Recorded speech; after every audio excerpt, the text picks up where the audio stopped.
Okay, I think we're set with the prep.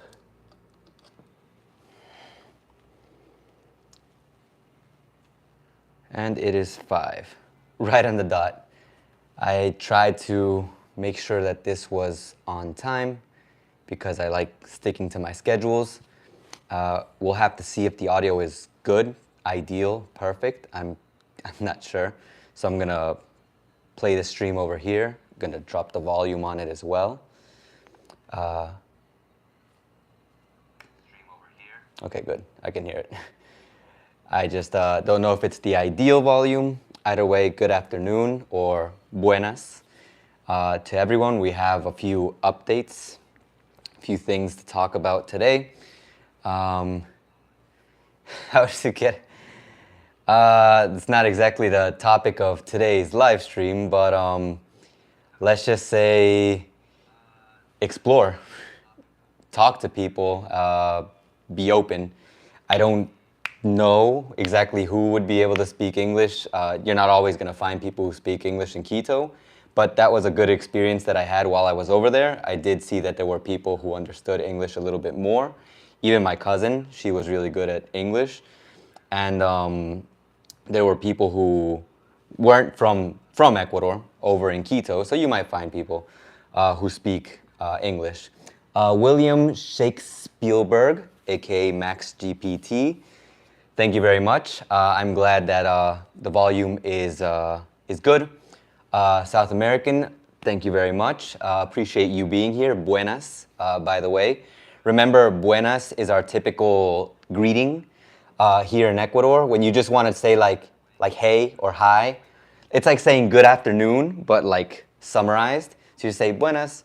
That's why whenever you walk by someone or when you go into a place, if someone says buenas, they're just saying like good afternoon.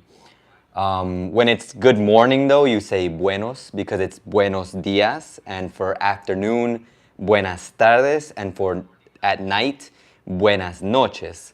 So that's why buenas is more for the afternoon and for at night, and buenos is like for the morning, although some people don't care. But anyways, glad to see you guys here. That first question still has me kind of, my interest peaked. Like I said, I think the best thing you could do is just talk and get to know someone and maybe see if they know English, and maybe, you never know. It's hit or miss. In more, how would you say this? In more professional settings, I guess you could say in, like just suppose maybe a bank or something to do with the government, in theory, everyone should have at least a level B2 English, which is supposed to be enough to be able to communicate, to speak between two people, to have a conversation. Most people get around this, as is, most places, there are always workarounds. But in those places, you are more likely to find someone who maybe can speak the language that you would like them to speak, especially English in this case. Because in theory, everyone's supposed to know English and Spanish when they graduate from college, but that might also be an erroneous assumption of mine, to assume that everyone has graduated, both high school and college. So, it's hit or miss. But yeah, we have a few things to talk about. I would love to hear from everyone. First, the buenas, for everyone who says hi. Let's see. William, I'm not sure if you would prefer me to call you just Max GPT. I just see William is the first thing that comes to mind, so I'm like, William. I found out about your channel from recent interview with Don Shader, just letting you know. Hopefully many other folks also did. Yeah, I appreciate that. I'm glad for that, the interviews that we have are useful more than anything. I've seen some of the comments on Don's interview, the one that I had, that he did to me on his channel. And I saw that there was a lot of positive comments. Just always glad to help. I'm hoping that we can always give value through these videos. Today, the live stream is a little bit personal, but we will also talk about things that maybe you might want to know, like everyone. Because a lot of people might hear one thing and think that that's the definitive answer, but there's a lot of things to talk about, a lot of things to look at when you're talking about a country, especially when you want to get a complete idea of going to that country and what to expect when to go there. In this case, of course, we're talking about Ecuador, and I like being as transparent as possible when it comes to things over here, because it's better to be real and let everyone, understand what the real things are than to not be real and just completely miss the mark and not understand that maybe there's some things that you should know before you come. Obviously, of course, none of this with the intention to deter, but more of the intention to inform. So once again, I'd like to say buenas to everyone who's joining the stream. I appreciate you being here. This is going to, like I said, be a communication about what the channel is going to go through these next few weeks. I'm not sure how to express it. What's going to happen, maybe. Not sure how else to explain it. BPE, it's good to see you. I am glad you made it. I think last time you weren't able to make it to the live stream. Heard interview with Mark. Good questions. How's the weather? What's the forecast? I also have an interview with Mark. That's part of the updates for my podcast, which will be coming out later this week, probably Friday. The weather right now, it's actually not that bad. It's still not fresh. Like if you're into colder weather in the coast, it's still what you would consider to be hot. Temperatures ranging from around 70 degrees to 80 to give you an idea. But it's not terrible. Like there were weeks here in Puerto Viejo, like about a few months ago, maybe 2 to 3 months ago, where I think I mentioned it in a stream. It was just unbearably hot every day. You would step out, the sun was beaming, and it was just not comfortable. So right now, I'm, at least in my part, like I'm really happy that the temperature's gotten a little bit better. It might not be ideal for everyone, but remember, like Mark said in the interview with Don, there's also the colder weather over in Quito. But remember, that's also, for me, the weather in Quito was not cold. It was more like fresh, but that's because I'm just a naturally warm-blooded person, I guess you could say. So the cold doesn't really affect me as much as maybe someone else. So, ideas. Ideas for you to think about when you're thinking about the climate. Quito and cities over in the highlands will be a little bit colder. Puerto Viejo, Manta, cities over here in the coast will definitely be decently warm. When it's hot, though, it is hot over here. And it might compare differently with other countries, of course. So, gotta keep that. I gotta always mention that. Greetings all. I am interested in the political government situation, about the situation, if it's safe to travel and rent here as a British citizen. Mrs. S, good afternoon. Buenas. Hello. That question, the political government situation, right now it's like in limbo. That's, I think, the best way I can put it.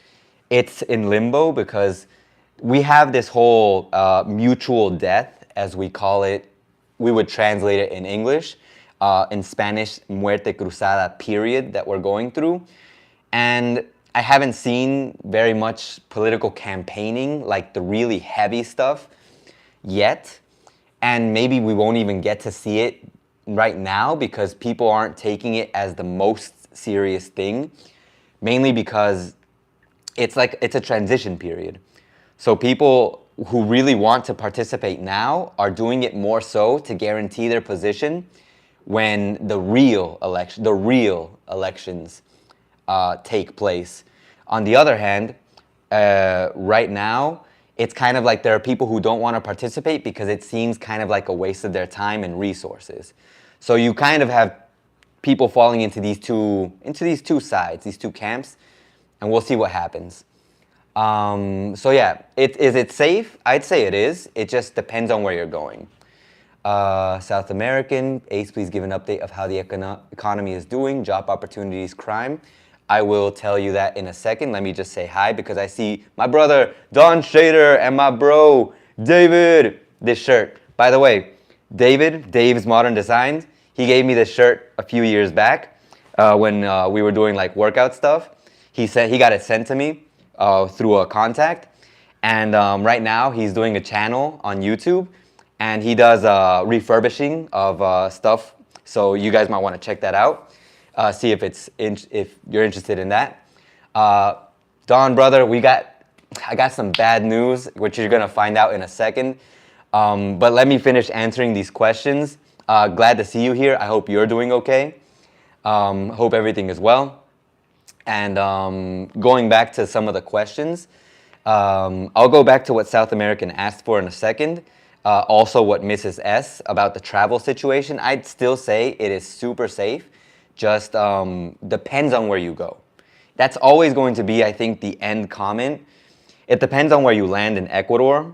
Go to places like Cuenca, it's safe. Go to places like Mindo, it's okay, it's safe. Go to places like Baños, it's a touristic place. It's generally safe. Galapagos, incredibly safe. But if you go to a city, for example, even the city I'm living in, it's hit or miss. I can go outside and literally walk 30 minutes and maybe nothing will happen. But I can also go outside, walk 30 minutes, and maybe I'll get robbed twice. It's hit or miss. I can't say when the actual schedule for criminals are, except for, like I've talked about before, avoid nighttime walking around in the city. No one walks around in the night, at least late at night, around past 10. Well, on a normal weekday, of course, because it's just unsafe. In a party kind of sense, like there's weekends where there's obviously partying and having fun, like any other place, it's pretty safe. So it really depends on where you go as well, because certain parts of the cities, I would say, are just do not go into that zone. Like I've talked about before, there's a part of this city where you don't go there because it's dangerous. Everyone knows that. But there are parts of the city where you go and it's really pretty. Don was here a few weeks ago, and even he said there's the part where we recorded, the Centro Histórico, I guess you could call it, in Puerto Viejo, and it was really pretty, it was really nice. But that's not the whole city. So I can't say all of Puerto Viejo is safe, and I can't say all of Puerto Viejo is unsafe. So anyways, going back to the comments, I also saw BPE. Ace, your chat to Mark was, when you come back, is he coming back to Ecuador, his home base, till he makes up his mind where to retire, live permanently? He will be coming back at a later date. Right now he's traveling to Spain. He told me he was going to be traveling all of Monday, like around, I think it was an 8-hour flight. So he's going to come back sometime next year. And then he's hopefully going to make it permanent. Unless, I don't know, Spain or Seychelles, which was the other place, or Vietnam, if one of those places were the ideal for him, he'd definitely probably just stay over there. So, you know, there's that possibility as well. You never know. Going back to what South American said, certain comments, the economy still kind of iffy. It's not, the thing, what I will say right now about the economy, especially comparing it to what I've heard and been seeing about the other countries, worldwide, there's a global inflation going on. And the States seems to be just terrible. I've gotten comments also from an email, which I apologize if anyone here has sent me an email. I haven't been able to reply because I dedicate full time into replying to emails. I sit down and I'll probably read through it twice and maybe take about 30 minutes to reply to that email to make sure it's personalized and as detailed as possible. So if I haven't replied, I really apologize, but I will reply as soon as I can. But anyways, I've heard that Canada is also going through terrible things. Things are very expensive. So I know the States and Canada are bad. I recently saw something about Japan's economy. I really love Japan. So I've heard that it's also very difficult over there. And it's hard. It's hard for everyone. So I understand I guess you would say, the good image that Ecuador puts off, like, oh, this is a cheap place to come to. And it is. It really is. If you're coming from a different country, it's definitely going to feel that way. So the economy is bad for anyone on a wage that's Ecuadorian. But if you come with a wage that's foreign, like I always say, if you have like $1,000 and you know how to spend well, you're doing perfect. You're going to be fine. If you have 2,000, you're like almost in excellent status. You can increase your quality of life. And if you just have double that, you're just living like a king here in Ecuador. Like you don't even have to worry. I think you'd spend $2,000, maybe $3,000, and you'd still have 1,000 left over for whatever. I think that's kind of excessive, but I do believe that it's like, you know, there are people who like to give themselves a good night, a good life here in Ecuador, and that's fine. I mean, you work hard. For anyone who retires, don't ever let anyone make you feel bad, like for wanting to have like a better life. You're entitled to it from how hard you worked. Just don't impose on the rights of anyone who lives here, of course. I see a lot of people have joined. Daniel, how's it going? Good. Buenas. Hola. Soul Whisper, buenas noches desde Puerto Viejo. Espero que todo esté bien en Cuenca. I hope everything's good in Cuenca. Tracy Watts, hello. I have received your email. I don't remember if I replied to it, but I do plan on replying. Like I said, dedicating like a full 30 minutes to replying to that email. So let's go back to what I was saying about the economy. Economy, like I said, that's the situation right now. At least, especially if you compare it to other countries, you definitely do very well over here with a salary over $1,000. Anything more than that obviously is better, and you can increase your quality of life, but you know, it really depends on you.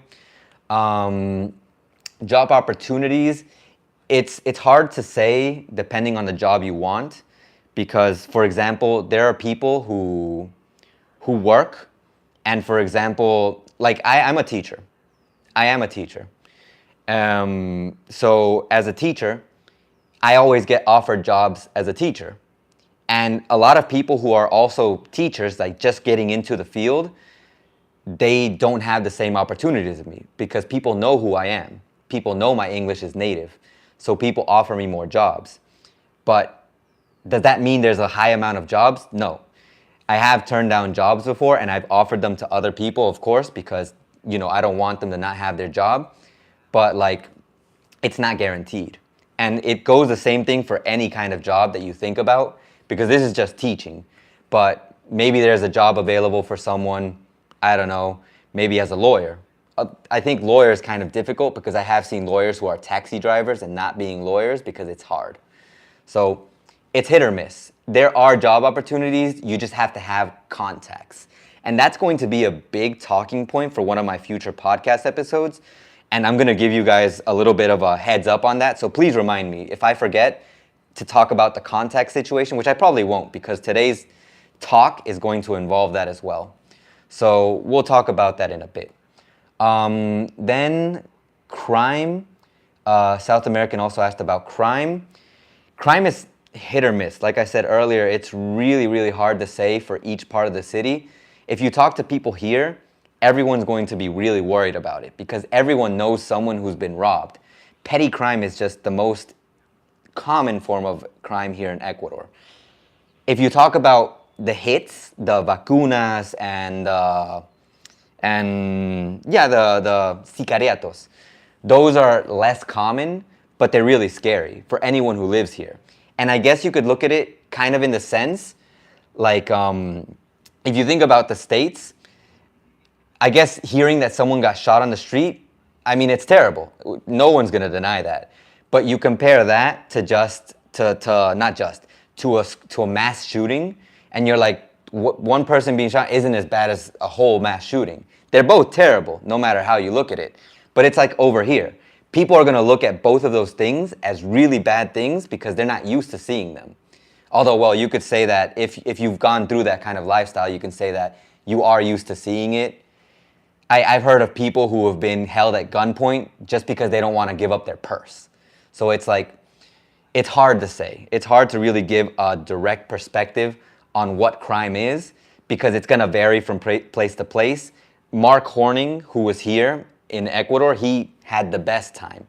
He felt safe. He's always had like his comments. If you watched Don Shader's interview with him, it was great. He had a great time. And even if you watch my interview, everything was good. But even then, it's his opinion versus the opinion of a lot of people here versus the things that have actually happened, because I saw someone who left a comment on my channel and said that they had gotten robbed at bottle point. Like imagine this were a glass bottle and they had gotten stuck up with a glass bottle. And they got pickpocketed as well, so they lost their phone. So it's like, how do you talk about crime when people have so many different experiences of it? When if I say it's dangerous, someone is gonna come out and say, Ace is lying, I didn't get robbed. It's hit or miss. So anyways, going on, I wanna say hi to Jim. Jim, hello, Jim Poole, or Pooley, I'm not sure. Please forgive me if I'm mispronouncing your name. Crooks, hello. Hapian, good afternoon, buenas. So let me continue with the comments. So as BP was saying, is he coming back to Ecuador? Mark will definitely be coming back to Ecuador. Tracy, thank you very much for the dono, by the way. I do want to shout that out because I appreciate it a ton. It's going to help me out in this season of my life. You're going to see the problem in a bit, and you're probably going to get really worried, but you know, to me, there are more pressing issues in a bit. Yoris, hello. Yo mama, hello. I have not talked about the problem yet. I'm responding some questions, some comments here. I really like having these interactions. So I want to make sure I answer everyone's questions before I go into my personal issue.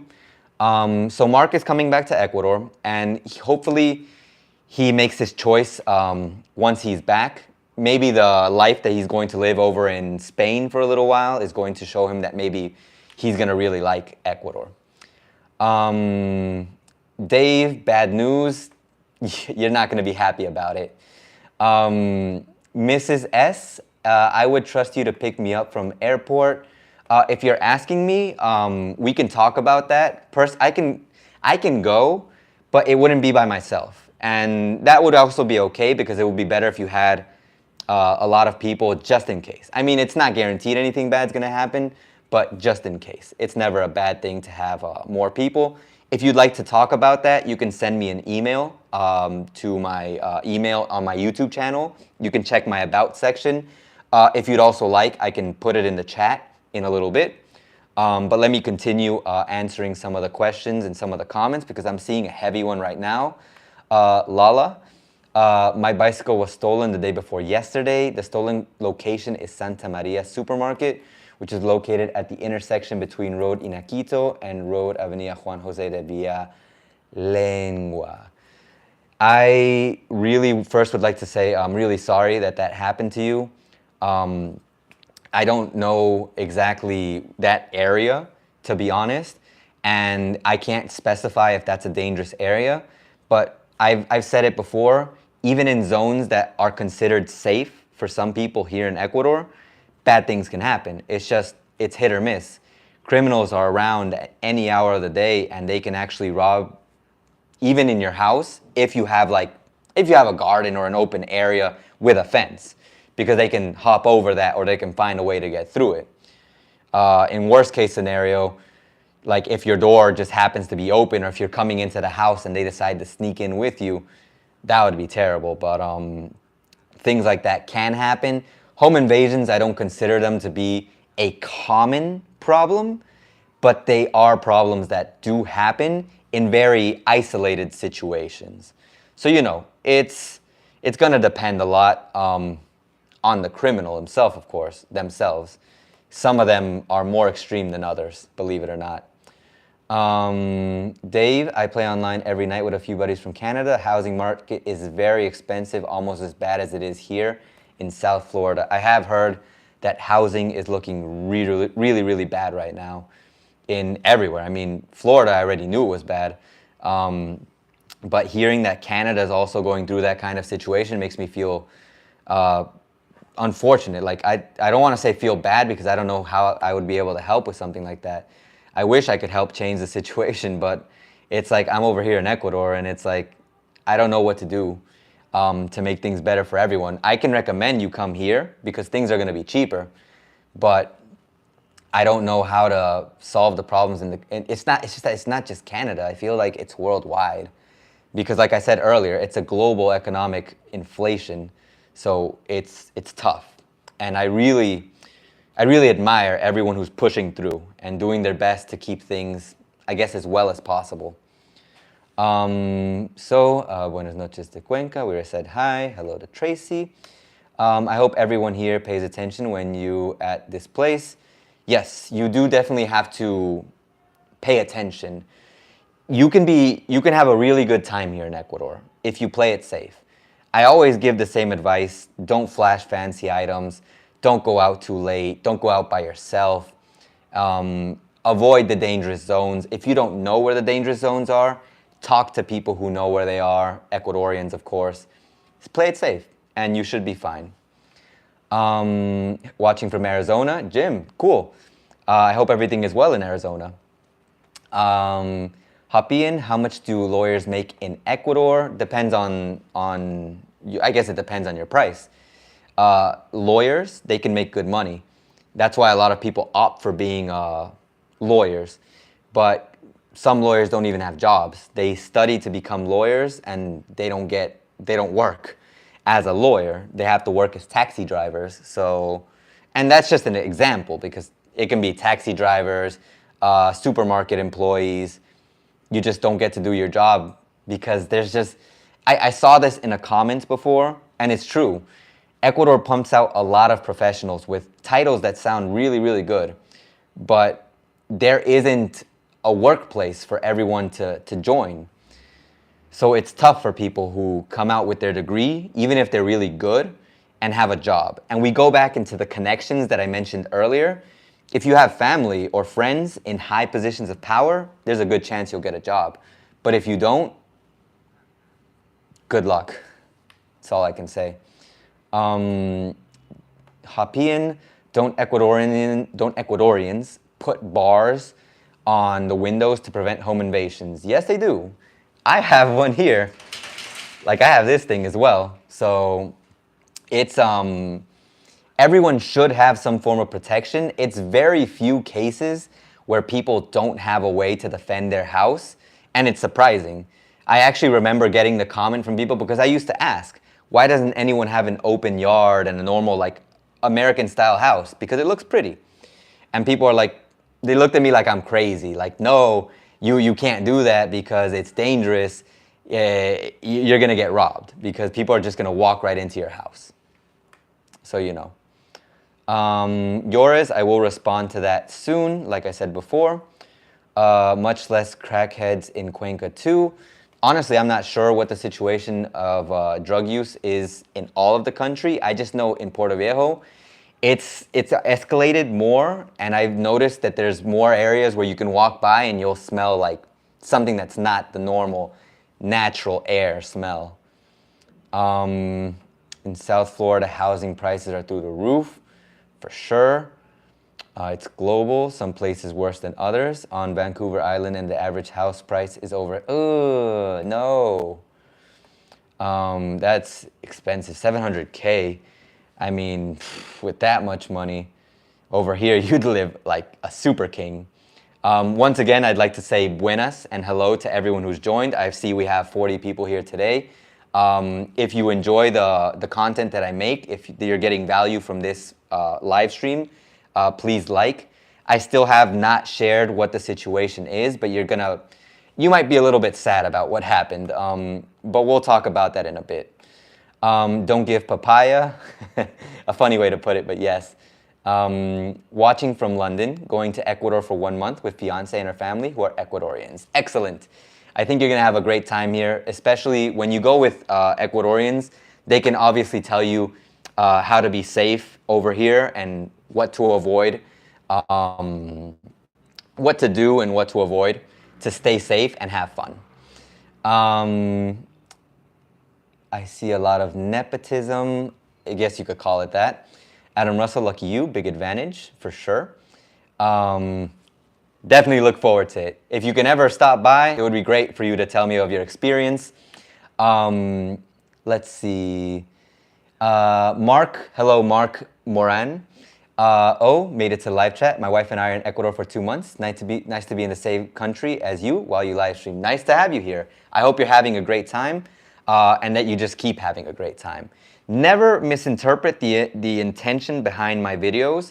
It's never to deter, even if it sounds like negative things. It's always to inform, because you need to know the things that could happen. I've heard a lot of comments of different things that happen, not just to Ecuadorians, but to foreigners. But at the same time, Mark Horning, who had talked on Don's channel, he had a great time. So, you know. King, hello. I will answer that comment in a second.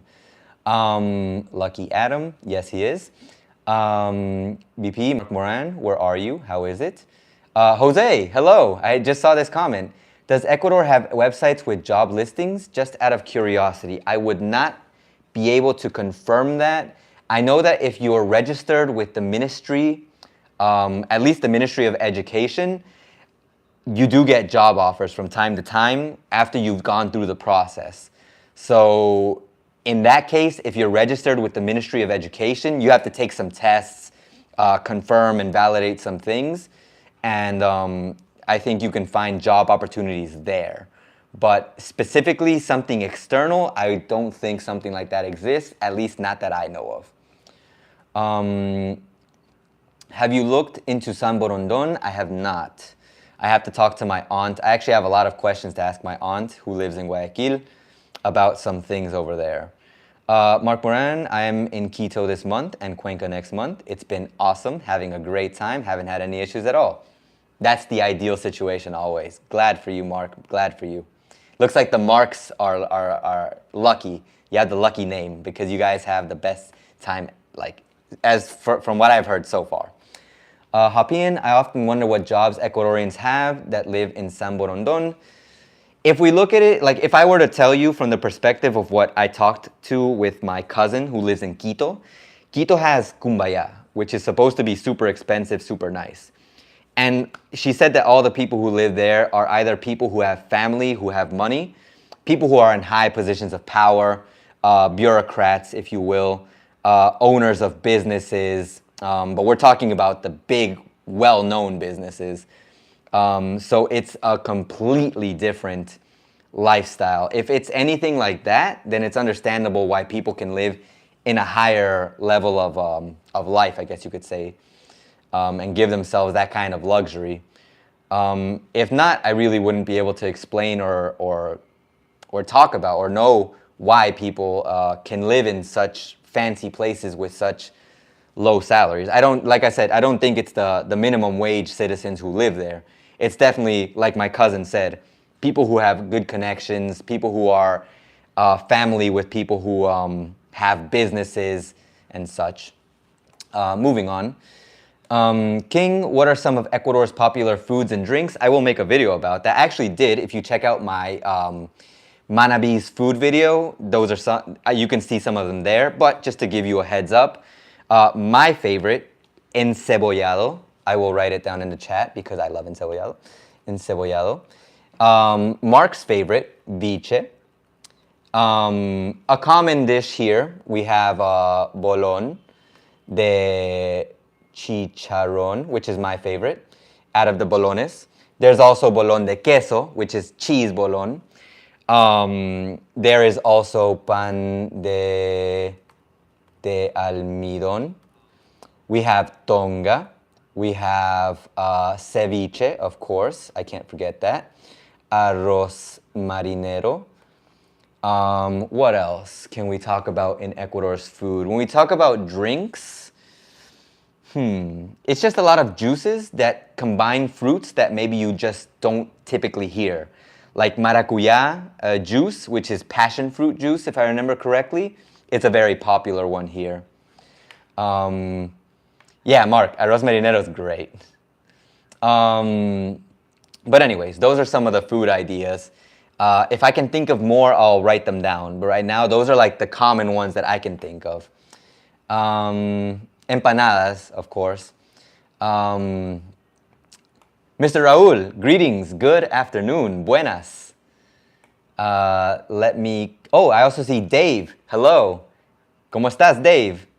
How are you, Dave? Going back to what Tracy said, does everywhere there you don't flush your toilet paper down the toilet, or is that only certain areas? From what I've been able to see, it's everywhere. you won't find places that flush toilet paper down the toilet. I think it's really like hard to find a place like that. I guess the bathroom would have to be designed for that. So yeah, it's if it's not everywhere, I'd say it's 90% of the places. I won't say that I can guarantee that, but definitely don't try to flush it down the toilet. Someone told me not too long ago that they tried to do that and they ended up clogging a toilet, and it was a very embarrassing experience. I won't say who it is, but someone went through that and not good. Moving on. BP's question to Mark. Mark responding about Parque La Carolina. I did a live stream there. That was fun.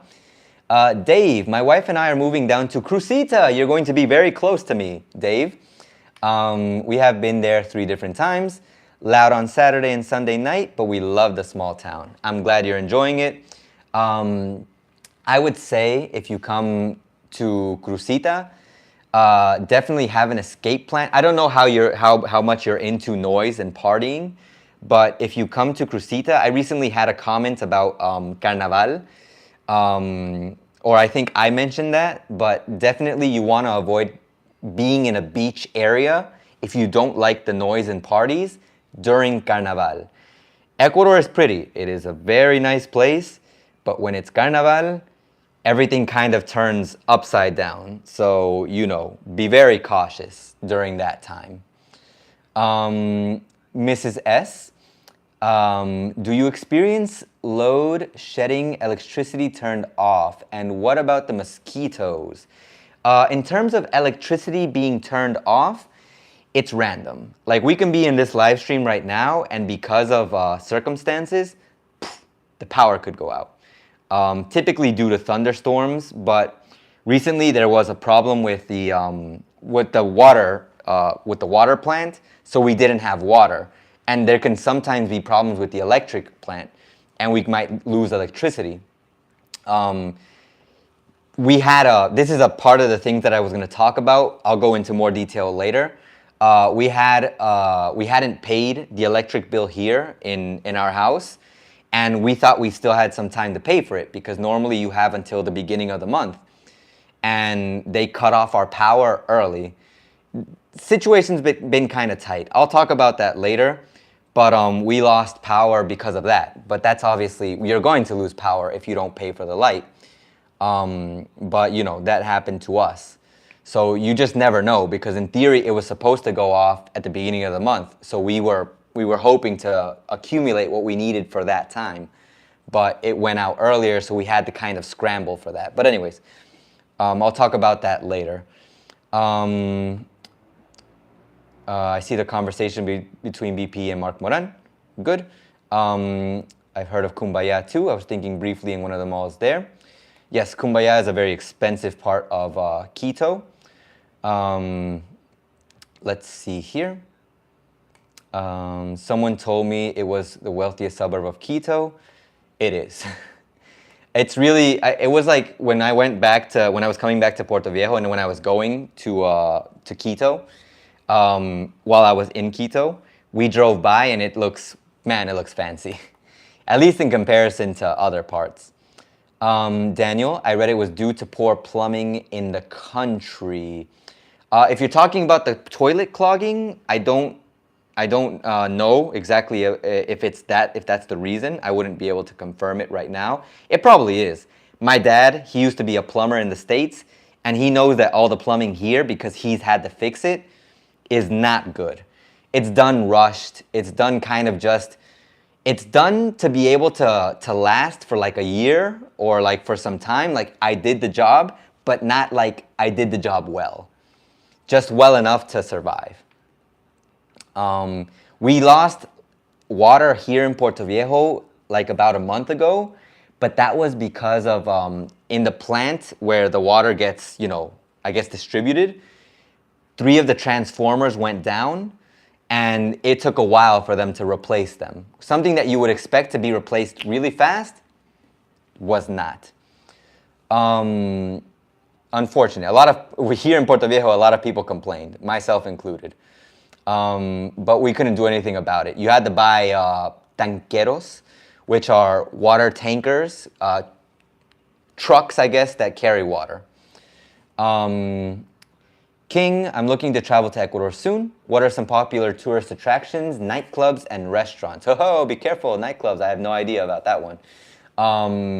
Tourist attractions, I would say anything in Baños. Baños is where you're going to find most of them. Same thing with Mindo. Mitad del mundo, middle of the world, is one of the most common ones.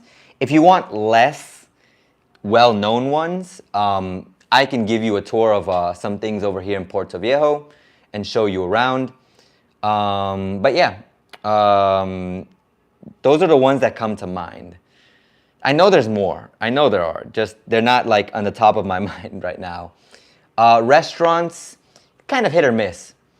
It's with restaurants, it depends on what city you're in. If you come to Puerto Viejo, I can give you all the best recommendations, and you're gonna love it. You probably won't want to leave Puerto Viejo after you try the food. I promote Puerto Viejo so much, and a lot of people here, you should hear how bad Puerto Viejo people talk about Puerto Viejo sometimes. But Puerto Viejo is really nice. In terms of food, it's like the best. Moving on. Nightclubs. I just saw, Daniel, your comments about Topless. If you come to Puerto Viejo, Topless is the nightclub, you know, if you're into that kind of thing. I don't know, I haven't been there, but my friends always promote it like the best place to go hang out on a weekend if you're single and if you like that kind of action. Or you can just go there to drink and like watch.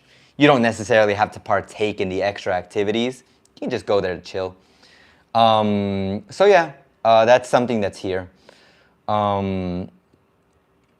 Let's see here. Moving on.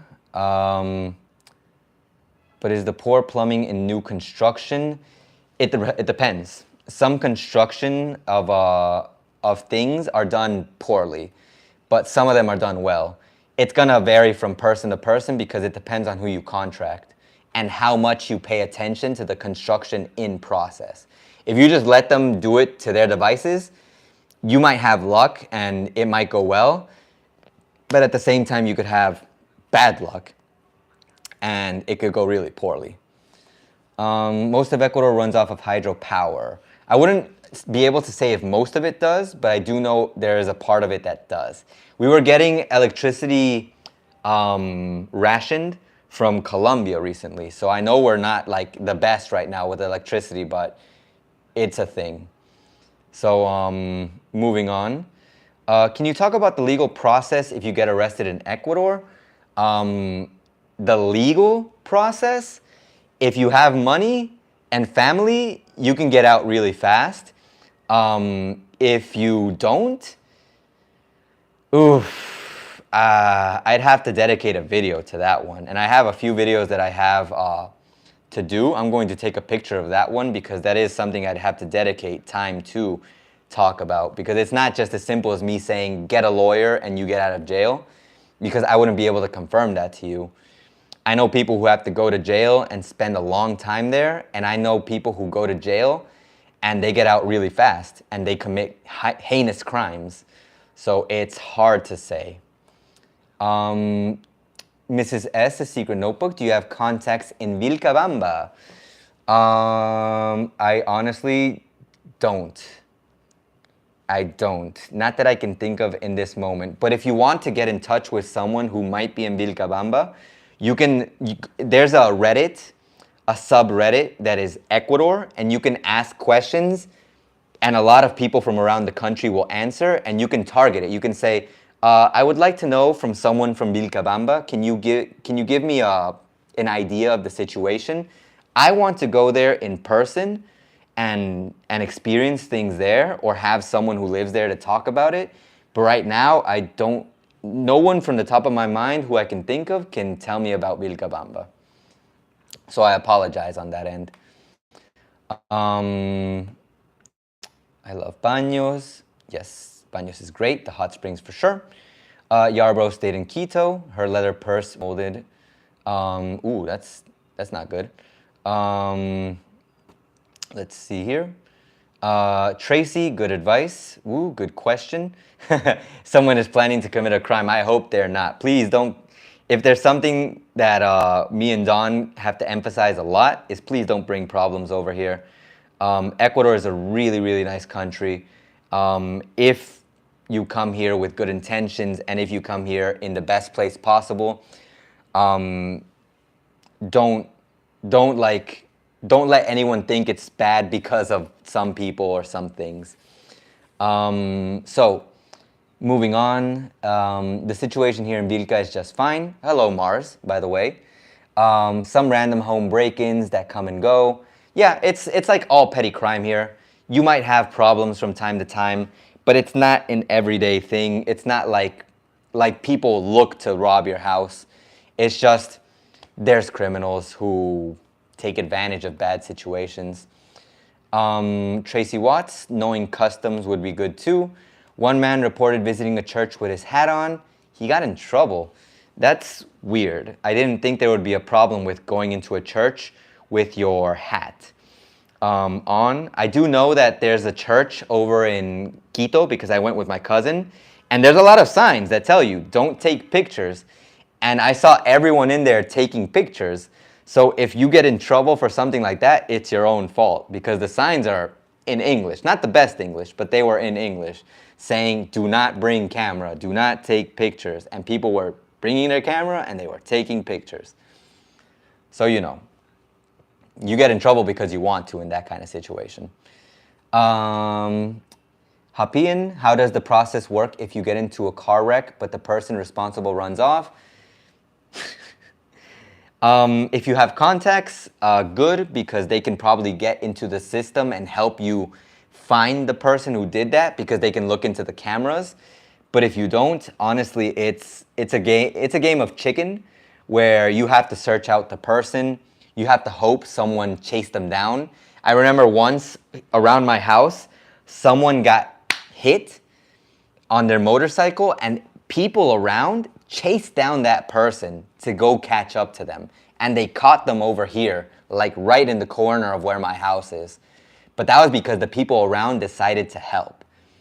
If that weren't the case, the person just gets away. And there's really nothing you can do about it unless you have the support of the people who look into the cameras. It's tough. Mark, agreed, Ace. Some of the friendliest people I've ever met, I swear. You will find really nice people here a lot of the time. If you find someone bad, it feels like the exception. And Carnaval and like certain people just make everyone look bad. You can go back to my podcast episode, the dark side of Ecuador, and you're gonna notice there's really bad things. But you can also find really good people in comparison to what you would find in other parts of the world.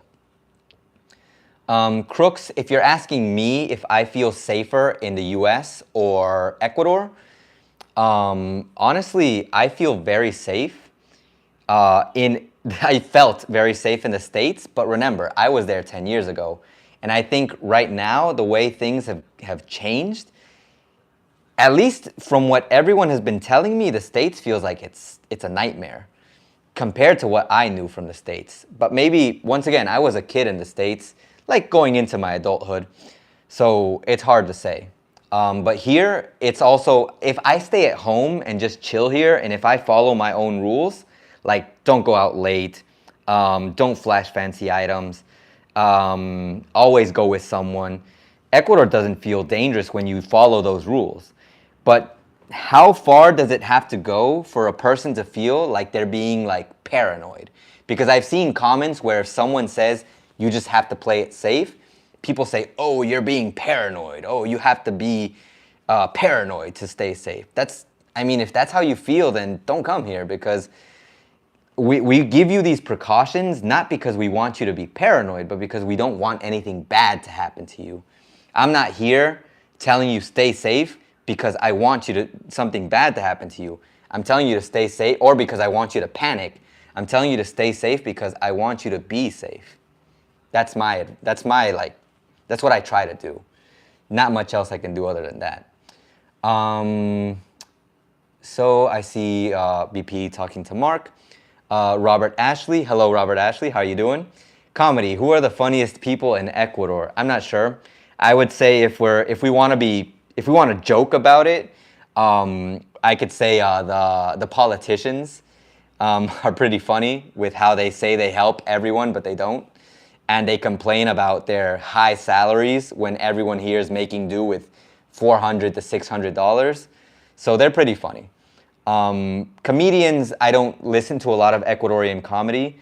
And even Ecuadorians don't listen to Ecuadorian comedy. They normally listen to comedy from people from Argentina or people from Latin America in general. I think this goes into the whole situation of we don't appreciate what we have here. Well, Ecuadorians in general. Hapian, are payment plans figured out to fix the other person's car if the person doesn't have car insurance? I'm going to go into that after I talk about the problem that I have. I think after King's comment, I'm going to start talking about my situation. So I'll let you know exactly what the situation is. Well, I guess after Daniel's comment, and also Mark, I appreciate you being here. Please go do what you got to do. Have fun. Well, work. I don't know if work is fun. Do what you got to do, and keep enjoying Ecuador, man, for sure.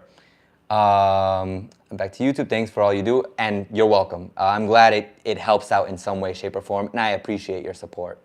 This is gonna help me out a lot. The same thing, Tracy. Thanks a ton. This is gonna help me out, and you're gonna see why in a bit. I'm not here to make anyone feel bad for me, but I do want to tell you what's happening in my life. Basically, just to give you a heads up, I'm injured, but you'll see in a second. Moving on. Let's see here. The payment plans, I will talk about that Hapian in a second. Daniel, be safe. Sounds like people here in the States, not that most people listen. Yeah, I think a lot of people get in their mind, and I had that mentality when I got here to Ecuador. Like, nothing's gonna happen to me. I'm used to being safe. Like, I'm used to safety. I got here to Ecuador, and since I've been in Ecuador, I've been robbed once. And once was enough for me to understand that I don't want that to happen to me ever again. So I play it safe. But I'm a very cautious person, and I can't expect everyone to be like me. That's the reality. King, what are some popular cities, Ecuador, besides Quito, and what are the unique characteristics of each city that would appeal to tourists? I like that question. I'm going to take a picture of it because I need to answer that separately. I will give you the appeal of a city like Puerto Viejo is the food. A city like Manta, the beaches. Same thing with a city like Salinas. A lot of the beach cities, their main focal point, if you think about tourism, is the beaches. If you think about a city like Quito, mitad del mundo, the middle of the world. Guayaquil, it's a big city. If you're into that, it's really nice to visit. It has the Malecón. I don't know if you would call it the port, which is also very popular for tourists, and certain parks, and the Centro Histórico, the historic center, which is also historic downtown, which is also something that appeals to people. So, you know, it really depends on the place. But I do want to look into that because I would like to talk about that. That's a great question. Okay, so now, like I said, after Daniel's comment, is $400 to $600 the norm or the exception? If we're talking about minimum wage, like the typical salary for people here in Ecuador, $425 is the minimum wage. So that is, I guess you would say, the norm, because that's how much you have to get paid as a minimum, of course. Some people get paid more. Working in certain institutions that are better than others, you can get paid $600, which is really good for people who are used to only earning $400. It's not great because you can't live off of those $600, especially if you don't budget well, but it's better than $425. I used to work at a place a school that paid me less than a minimum wage, about $300. I had less hours though, and that was the justification for them to pay me that. I'm not sure if that's okay. I'm not sure if that's bad. But honestly, it was not it for me now. After the after COVID, I have no savings, even after being able to, after doing all of that. So it's like, I do have some savings, but I have nothing left over from when I used to work at that school, which is unfortunate. And we can talk about higher salaries. People earn, like, there are people who obviously earn thousands. I have friends who are college professors and they earn $1,000 plus. And even they find it hard to live here on that salary, but they give themselves a different lifestyle, of course. Let me say hi to everyone. TMC Don, hello. I'm glad you're having a great time in Cuenca. I don't want to pronounce your name wrong. Auhu. Hello, good afternoon, buenas. Okay, so Julis also, I see there's a comment from, oh no, Jules. Hello. I will answer all of your questions in a bit. I do want to explain what the talk that I wanted to have with everyone about today is, so that you understand. Maybe there's going to be more content on my channel or maybe less because of this circumstance. But on Saturday, I got injured in the football game that I played.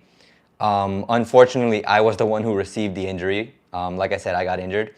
And unfortunately, it's a foot injury. So I have a neat cast now.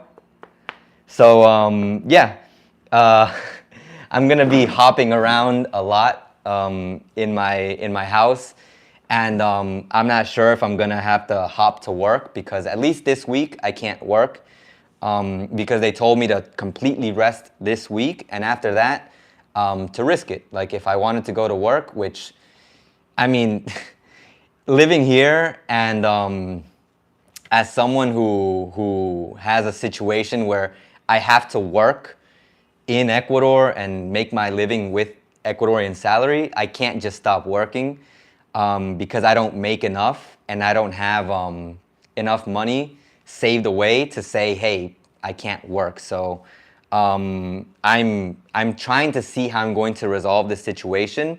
I actually got some support from Mark. Mark helped me out. He donated a little bit to my Buy Me a Coffee to help me out. He because I can get to work, I just can't drive my motorcycle. I'm going to have to go in a taxi. So he helped me out with that. He donated a bit for that on Buy Me a Coffee, and that helps me out a bit.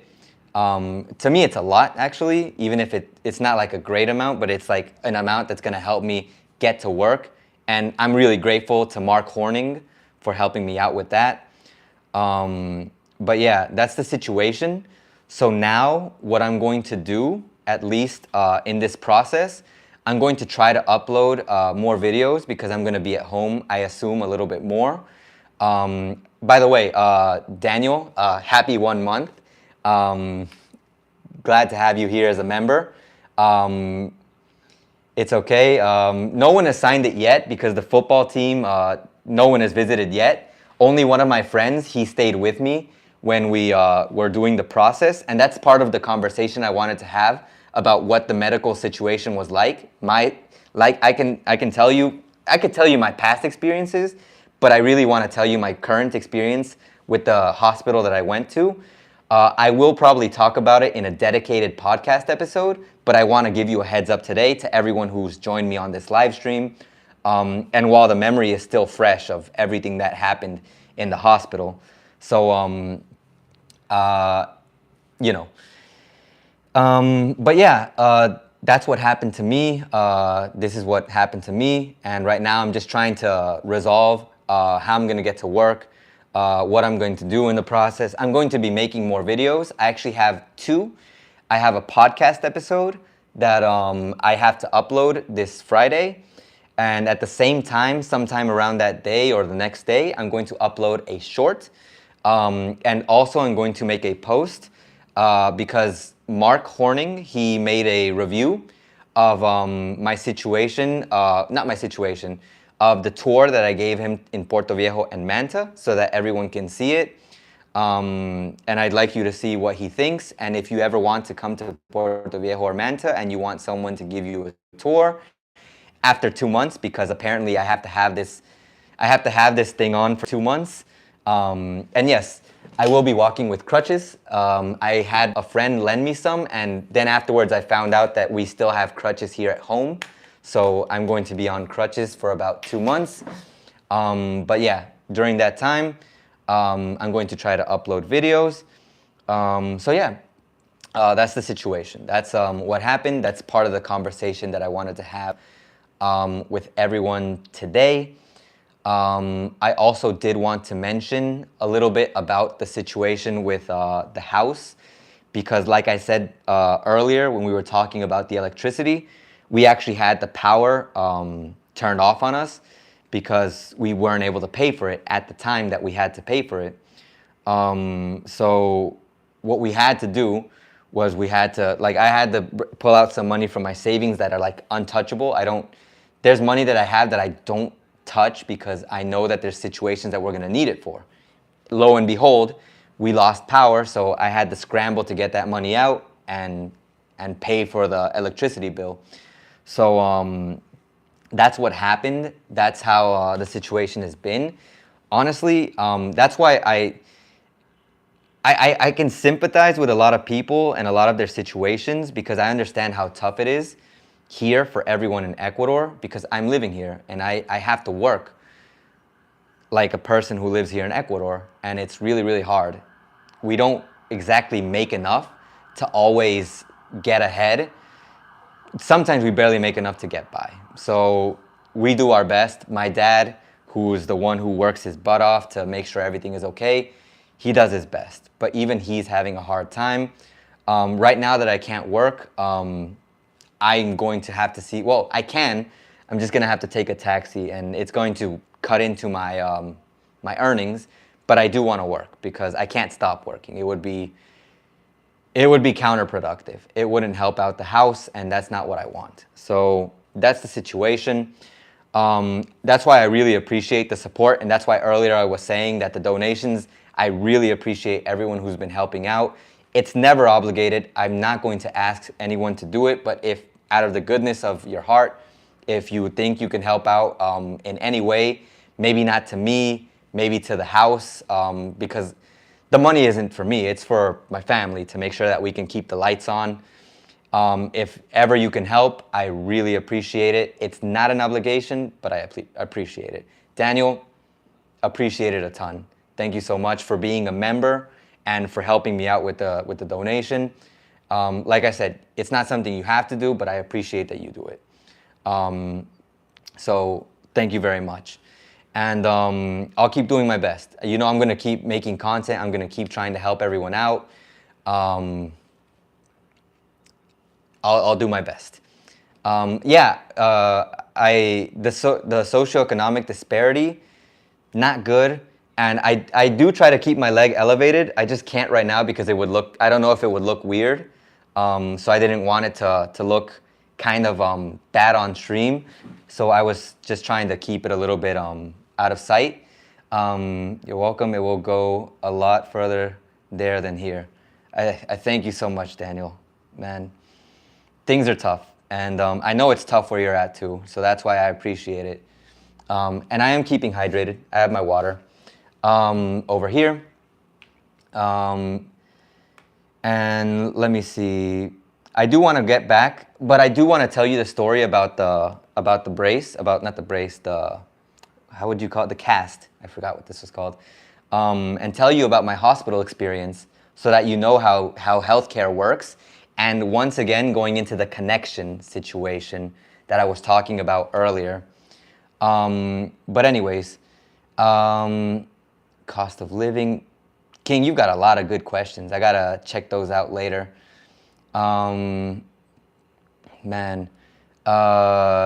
TMC, honestly, any way that you think is best, you can either send me, if you want to help me out on YouTube, you can become a channel member, you can send a donation, or in Buy Me a Coffee, let me see if I can send the link, because I don't know if I have it here, because I'm on my phone, so it's kind of tough.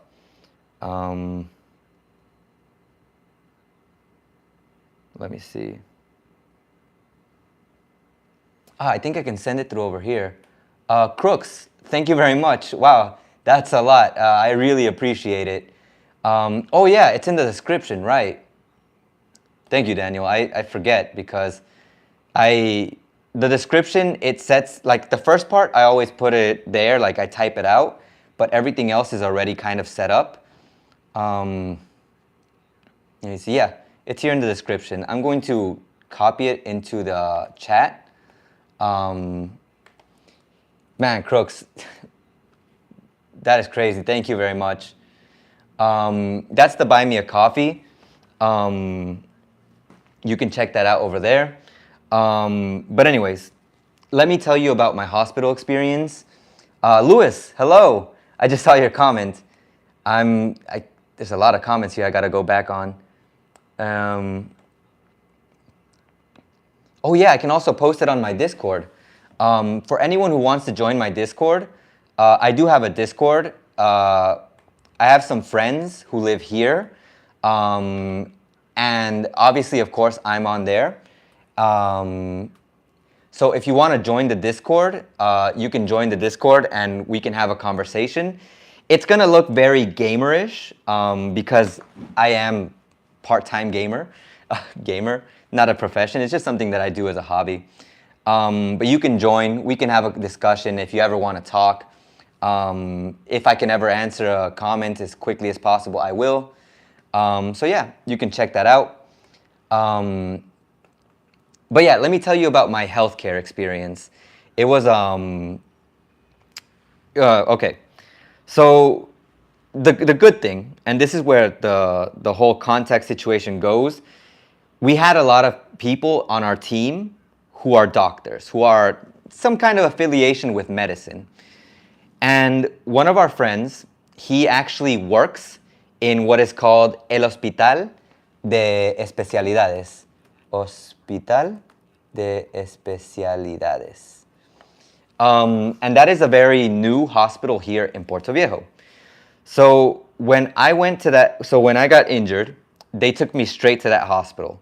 We had to call an ambulance, and I got taken over there.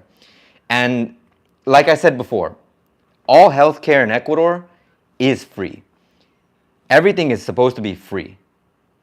So I was taken to the hospital, and because my friend works there, he told the nurses, he told the doctors, like, hey, can you guys help him out, get him done, like get everything done quickly, da da da. So I got attended really quickly. Like literally I got in there and the first thing they did was pretty much strip me and clean me off because I had just finished playing a football game and they had to check my foot. It was a little bit uncomfortable, I'm not gonna lie. I didn't expect that. And it was a little bit more uncomfortable because there's like supposed to be curtains separating you from everyone else, but there were no curtains.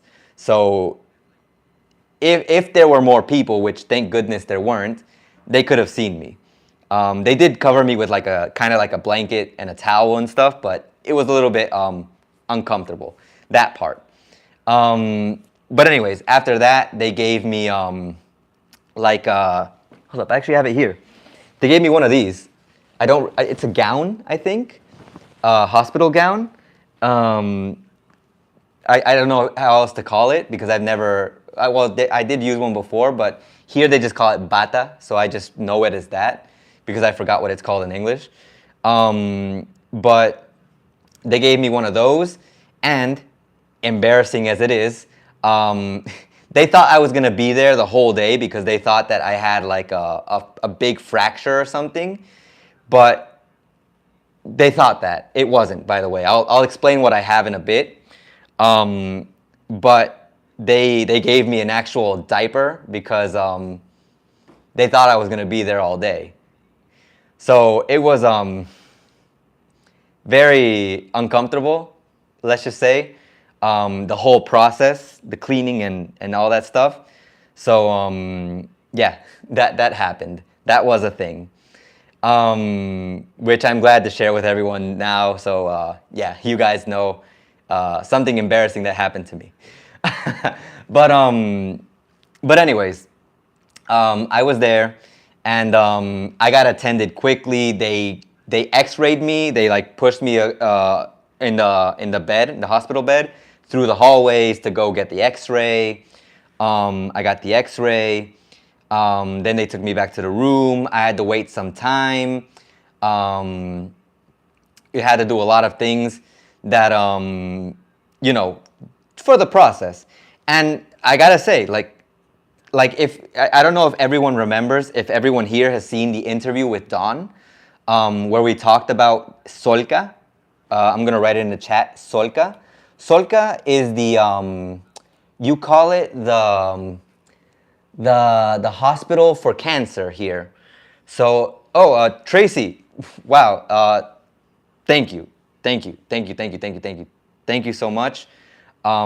This is going to help me out a lot, for real.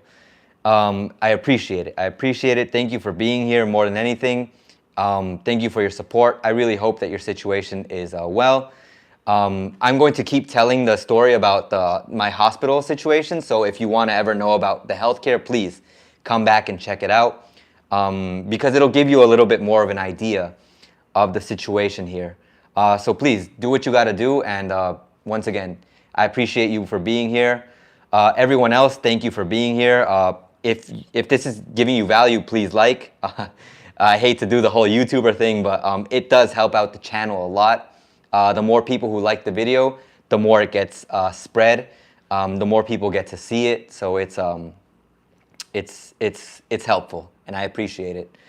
So let me keep telling the story. So basically, I got the X-rays. I was diagnosed by a specialist as well as the doctors who were there. Everyone came to the conclusion that it's not a serious fracture. There is a fracture that's on the bone. That's not I think it's the tibia, they said. It's not the tibia. It's not the main bone. It's like the bone that's like on the side. So it's like, it's not as serious as it could have been. I have a fracture, but that fracture does not impede me from walking. What did impede me from walking was the injury to my foot. Because if you imagine that this were my foot, like normal, when I got injured, my foot got kind of like twisted, where the bone was like almost like you could see like the bone was like this, and like the whole foot was like kind of like that. So it got twisted in a very uncomfortable position. And the good thing was, another good thing that I forgot to mention, was that one of the guys who was treating me, who was on the team, who treated me while we were in the game, he fixed my foot into a correct position so that the ligaments or the tendons, not sure which one it was that he mentioned, they wouldn't suffer more. Because while I was still like with adrenaline and I was still like warmed up, it was a good time to fix my foot. But if we would have waited until I got to the hospital, my injury could have been 1,000 times worse. So I'm really thankful to my friend, my teammate and friend, who helped me out with that. His name is Lino, by the way. If anyone wants to say thank you to Lino, I know Lino's not here right now, but if anyone wants to say thank you to Lino, it's because of him that my foot is okay, because this situation could have been much worse. BP, thank you very much for the donation. I appreciate it. This is all going into helping me get to work and help out at the house, because more than anything, I just don't want the house to be in a bad position, because my dad has it tough. I know he has it tough because I live here, so I know he has it tough. And everyone here can feel the pressure of the economic situation, and I just don't want things to get worse. So I have to keep working. I have to find a way. And if that means making more videos, that'll be what I'll do. But if it also means going to work in a taxi and sacrificing a bit of the income, I'll do it. I'll do it. But anyways, let me finish telling the story. Once again, thank you very much. BPE, Tracy, Crooks, Daniel, everyone, I appreciate you. I appreciate you for the help. Yeah, VP, I'm paying attention, I'm listening. I've got my foot elevated right now. Don't worry. I'll do what I gotta do. But the story. So I got diagnosed. They put on the cast. They gave me some more. They did some more X-rays to make sure that everything, the cast was put on good and everything was okay. And then they gave my brother, because he was there, they gave him the medication that I had to take, and then they sent me home. And if I tell you, now, if you ask me, how much did you spend, Ace, in all of that process? I spent $0.00. And the hospital was really nice, by the way. The Hospital de Especialidades, in comparison to Solca, is really nice.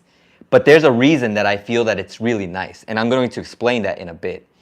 And also, there's a reason why my process was a lot better than I think it would have been for a lot of people. What I did have to spend money on was medicine. I even had the receipt here. I have to take these are paracetamol. I have to take these every 8 hours. And then there's this, etoricoxib. I have to take this once a day. So I have to take these 2 medications. And in total, this came out to about $12. It says $11.07. It also says $12.67, but there's a discount. We'll say $11.50 or $11.10, I guess would be specific. But that's how much I had to spend during this whole process. Would anyone else have to go through the same situation and spend only about 11? Maybe. There's a good chance. But what I will say that I had that made it better and easier for me is the fact that since I had a contact, everything went by much faster because he worked at the hospital. So he made everything flow faster. And do you know how I realized that that was the case? Well, first, I have had a past situation where I've had to wait at a hospital for a very long time to get attended because there's just so many people. And because the system itself does not work well. But this time, when my friend was there, because he was there like the majority of the time, but then he had to go home because he has a family. And when he left, everything went by slower. Like we only had to get like the final x-ray and like for them to tell us that we could go. And we waited almost an hour for that. And we only had to wait that long after my friend left. Because before my friend left, it was like every 10 to 15 minutes, boom, step 1 complete, step 2 complete, step 3 complete. And he was running around the place like talking to the people and making sure everything flowed faster. And this is why I say that what I said earlier, having a contact is very important. No matter what part of the Ecuadorian system you're talking about. For me, in this case, it was healthcare. But for some people, it's a bureaucratic process. Maybe you need to get some documents. Maybe you need to separate a turn for some kind of process. Maybe you need to go buy something. If you have a contact, everything will flow that much faster. And you need it because sometimes, if anyone has seen Don's video where he talked about the situation with the person from the office for the visas, like he recently made that last week, if I remember correctly. Every process is just extended when you don't know the people there. When no one there who you know is there to help you. When you know someone, they can help you and make the process, even if it's just a little, but a little bit faster and a little bit smoother too. So it can be a hassle when it comes to these processes, but it can definitely be easier when you have the connections to make it easier. And going into the comparison between the Hospital de Especialidades and Solca, Solca is an old hospital. If I had to say, like, I've been here 10 years and Solca looks the same as it did 10 years ago. And I'm not saying hospitals have to change, like in appearance, but it just feels like there's never like something that says like you need to improve the hospital or maintain the conditions of the hospital. It's like they made it and they never kept it, they never did maintenance and upkeep on it. But the Hospital de Especialidades, the specialty hospital, is a really, really nice hospital. Everything looked very clean and very nice. And because I had the connection, everything went by super smoothly. Did I have to have a family member there? Yes. Did they have to bring me things? If I would have had to stay, yes. But was the attention and was everything good? I had a good experience there. And I probably will talk about this again and be able to go into more comparisons after I sort out my thoughts. But I wanted to make sure to let everyone know my immediate reaction. Not immediate like today, because this happened on Saturday. I was going to live stream yesterday, but I had a previous commitment to do a call at that time, so I couldn't. I was waiting to see in case it got canceled, but I had to do it. And I'm glad I did, because it was with Mark Horning and we had to organize some things because he was leaving today. So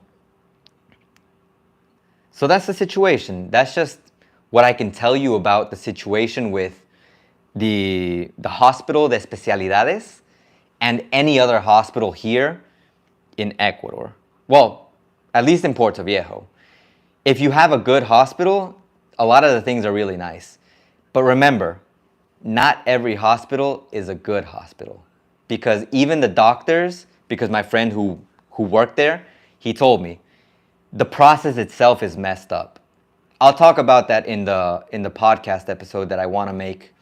But the process is kind of messed up. Especially if what he says is accurate. But that's the situation. If you have any comments or any questions about that, please let me know. I'm going to go back and answer some of the comments that you guys made before I started telling the story. Although there's a lot. Let's see here. Cost of living. Oh my God. It's in the description. TMC. Glad you were able to find it. Crooks, I'm glad to be able to help. How would I rank the healthcare system in Ecuador? I would say if you get the attention that I got, out of 10, it's like an 8 or a 9. But if you get the attention that Don Shader's friend got in Solca, that sounds like a 4. And if I rank it with the previous attention that I've had before as well, without context, just going to the hospital, 5 on a good day. If what my friend said about the other hospital is true, then same thing, like a 4 or a 5. But that's the situation. Let me see here. Is it among the best in South America? I would say I can't talk for all of South America. I don't want to make an opinion that would be wrong in that sense. It's definitely good for what, like, if you get the attention that I got, it's definitely good for what I thought I would have gotten, but it's not the best. I remember the attention that I got in the United States when I was in a hospital, and wow, that was crazy good attention, but it's also crazy expensive.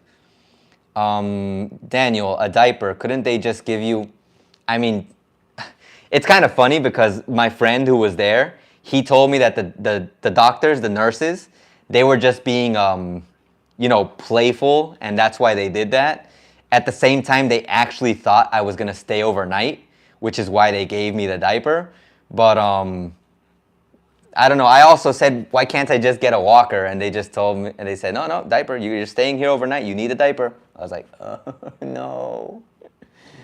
Trust me, I was frustrated. I was not happy about that at all.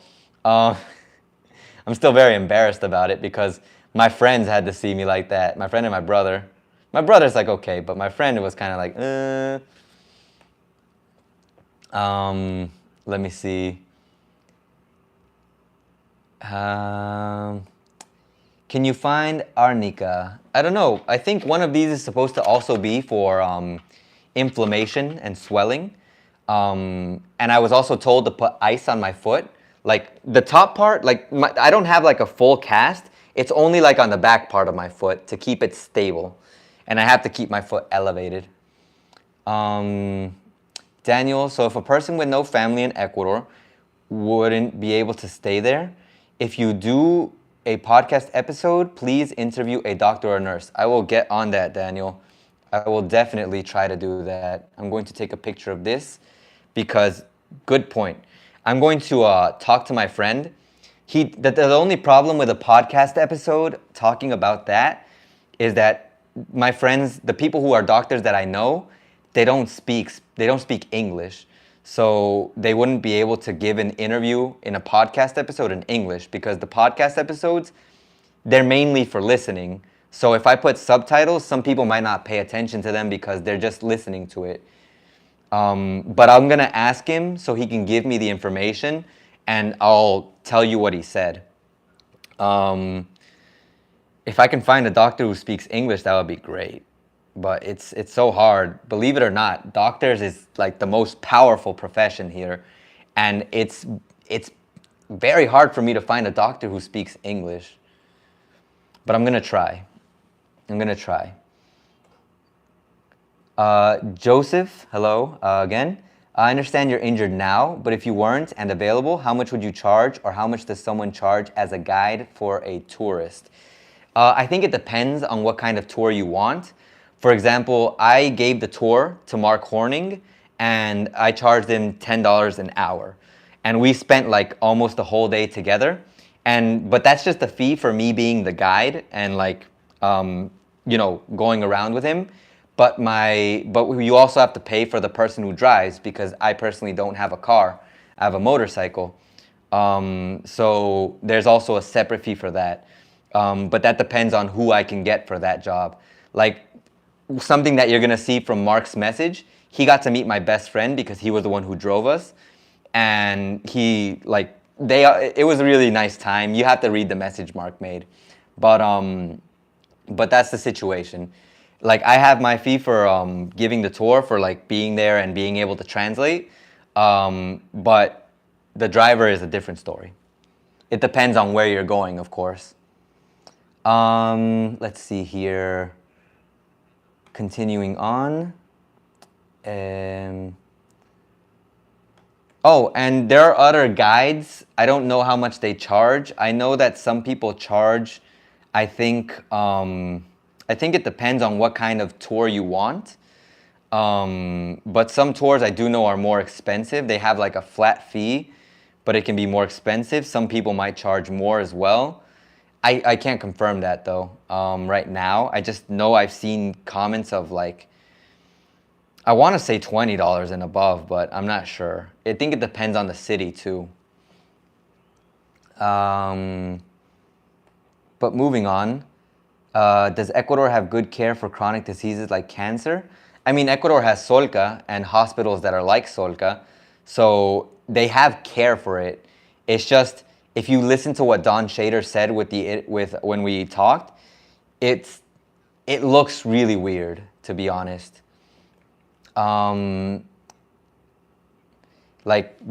If you go there expecting good aesthetics for the hospital, you're gonna be kind of disappointed on that end. The diapers.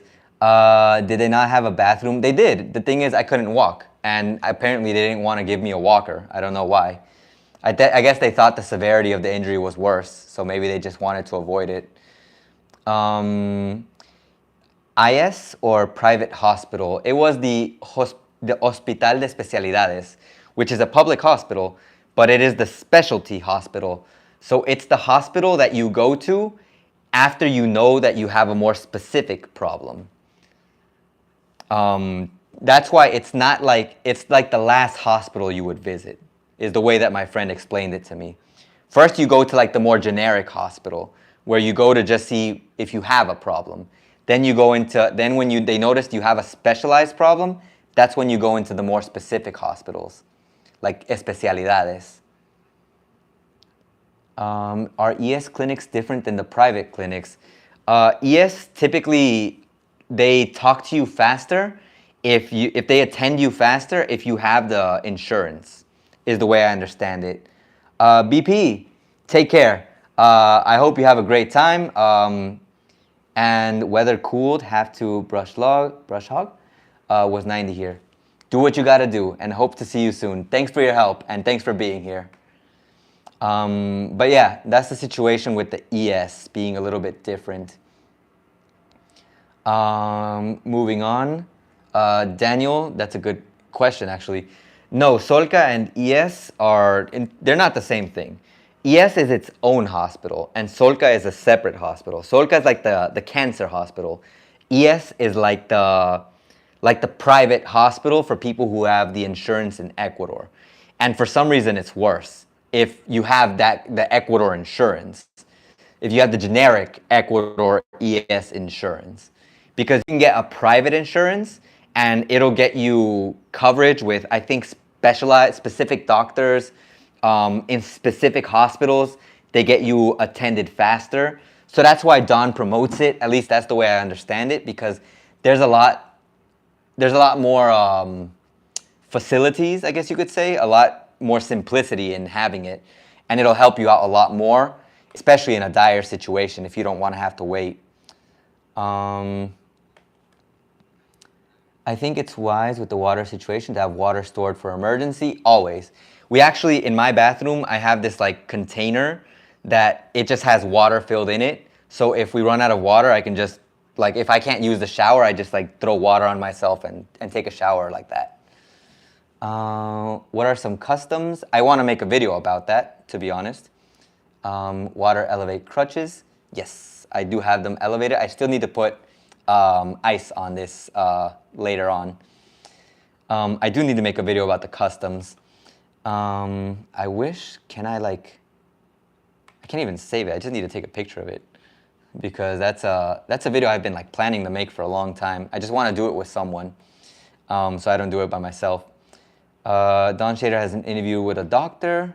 Yes, I wonder, I don't think Don is here because I would like it if Don linked the video if he could. I wouldn't want to trouble him, of course, but you know.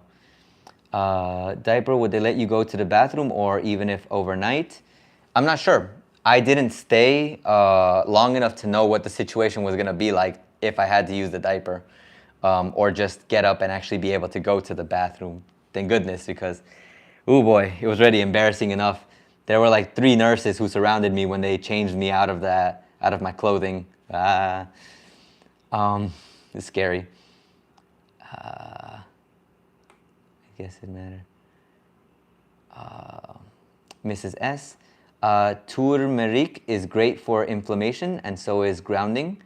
Yeah. And hugging trees, great for health.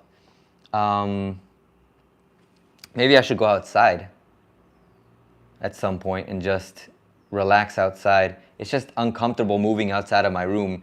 Even hopping in my room with the crutches is kind of uncomfortable. It's been a long time since I've even had to use crutches. So it's like,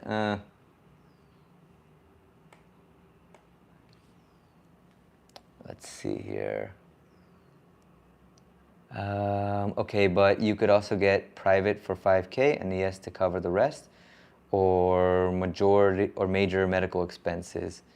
I would honestly probably only focus on the 5K on like a private insurance, just because I feel, at least from what Don said, you definitely get a much better service and much more guarantees that you're going to get attended quickly when you need it. So I would just focus on that, because the ES, everyone here knows that the ES is just terrible. You have it and it's like you don't have it. So private clinics are better than the ES ones? Yes, private clinics, private doctors. Even Don always says he can just send a message to a doctor and they'll check him out as soon as possible. Cynthia, hello, good evening. It's okay, a bit late. I'm injured. I have a cast on my foot, and I have crutches, and I have to hop around all over the place now for 2 months. I'm kind of sad about it. I'm not gonna lie. I've been avoiding social media. I wanted to let everyone know here. But that's also something else I wanted to talk about. The other team that we played against, they've been making fun of my situation. My teammates have told me about it, because if not, I wouldn't even know, because I've been avoiding social media because I just don't want to talk about it, because I feel bad. I feel really bad that I can't work right now, at least not at the level that I want to work. I'm worried about what I'm gonna do with the financial situation here at home. That's why everyone who donated today, I appreciated it. I appreciate it. If you want to become a channel member and support me long term, I mean, I appreciate that. Daniel, who's a channel member, I appreciate it. I always have these community posts. That's why my channel members already knew that I had an injury. I'm just here saying it in more detail right now. But the other team that we played against, they were making fun of the situation on social media. They were saying, we won the game and we also took an ankle with us. And it's like you don't have to say things like that. You don't have to get into that kind of position, because it's, in my opinion, it's really weird to act like that. Like why do you have to behave like that? Like, it's a game, it's a sport. We want to have fun. There's no need to make fun of the other team if something bad happens to them. It's respect. Like, when we had a football game before and someone got injured on the other team, everyone on our team took a knee, and we waited for the situation to pass, and we respected it, because that's how it's done.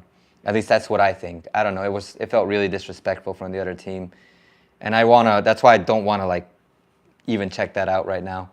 Don, brother, thank you so much. I appreciate it. Appreciate the donation. Appreciate the help. It's gonna go into definitely helping me out in this time. I think I'm just gonna taxi it to work, because I just can't stop working. I know what's gonna happen if I stop working. It's literally a salary. Even if it's not a big salary, it's a salary that I can't let go of right now, especially with how tough the situation is at home. We lost power next month, and based on how the situation has been going and progressing for us, I think the situation is always going to be bad. It's just going to get worse, at least for us. I always wanted to get better. My hope is for things to get better, but I can't guarantee that it will. So, let me continue reading the comments, by the way. Welcome back, Mark Moran. Sorry to hear about the injury. I was bedridden on crutches for 3 months. Damn, 3 months. I only have 2, and I feel really terrible right now. It's just been 2 days for me, and I'm already I feel it feels nice to have a little break, I guess, but it's not like a break that I want to have. If it were a break that I chose to have, it would be different. But there's not much you can do about it. I just have to take care of myself. I know what I got into when I started playing football, so I understand that this is my fault. I got injured because I played it, but I just wish this didn't happen. Mrs. S, to get rid of cancer, lumps, tumors, use compressed organic castor oil, put some in bandage, leave it on area for at least 1 hour or longer. That sounds good. I've never tried that before.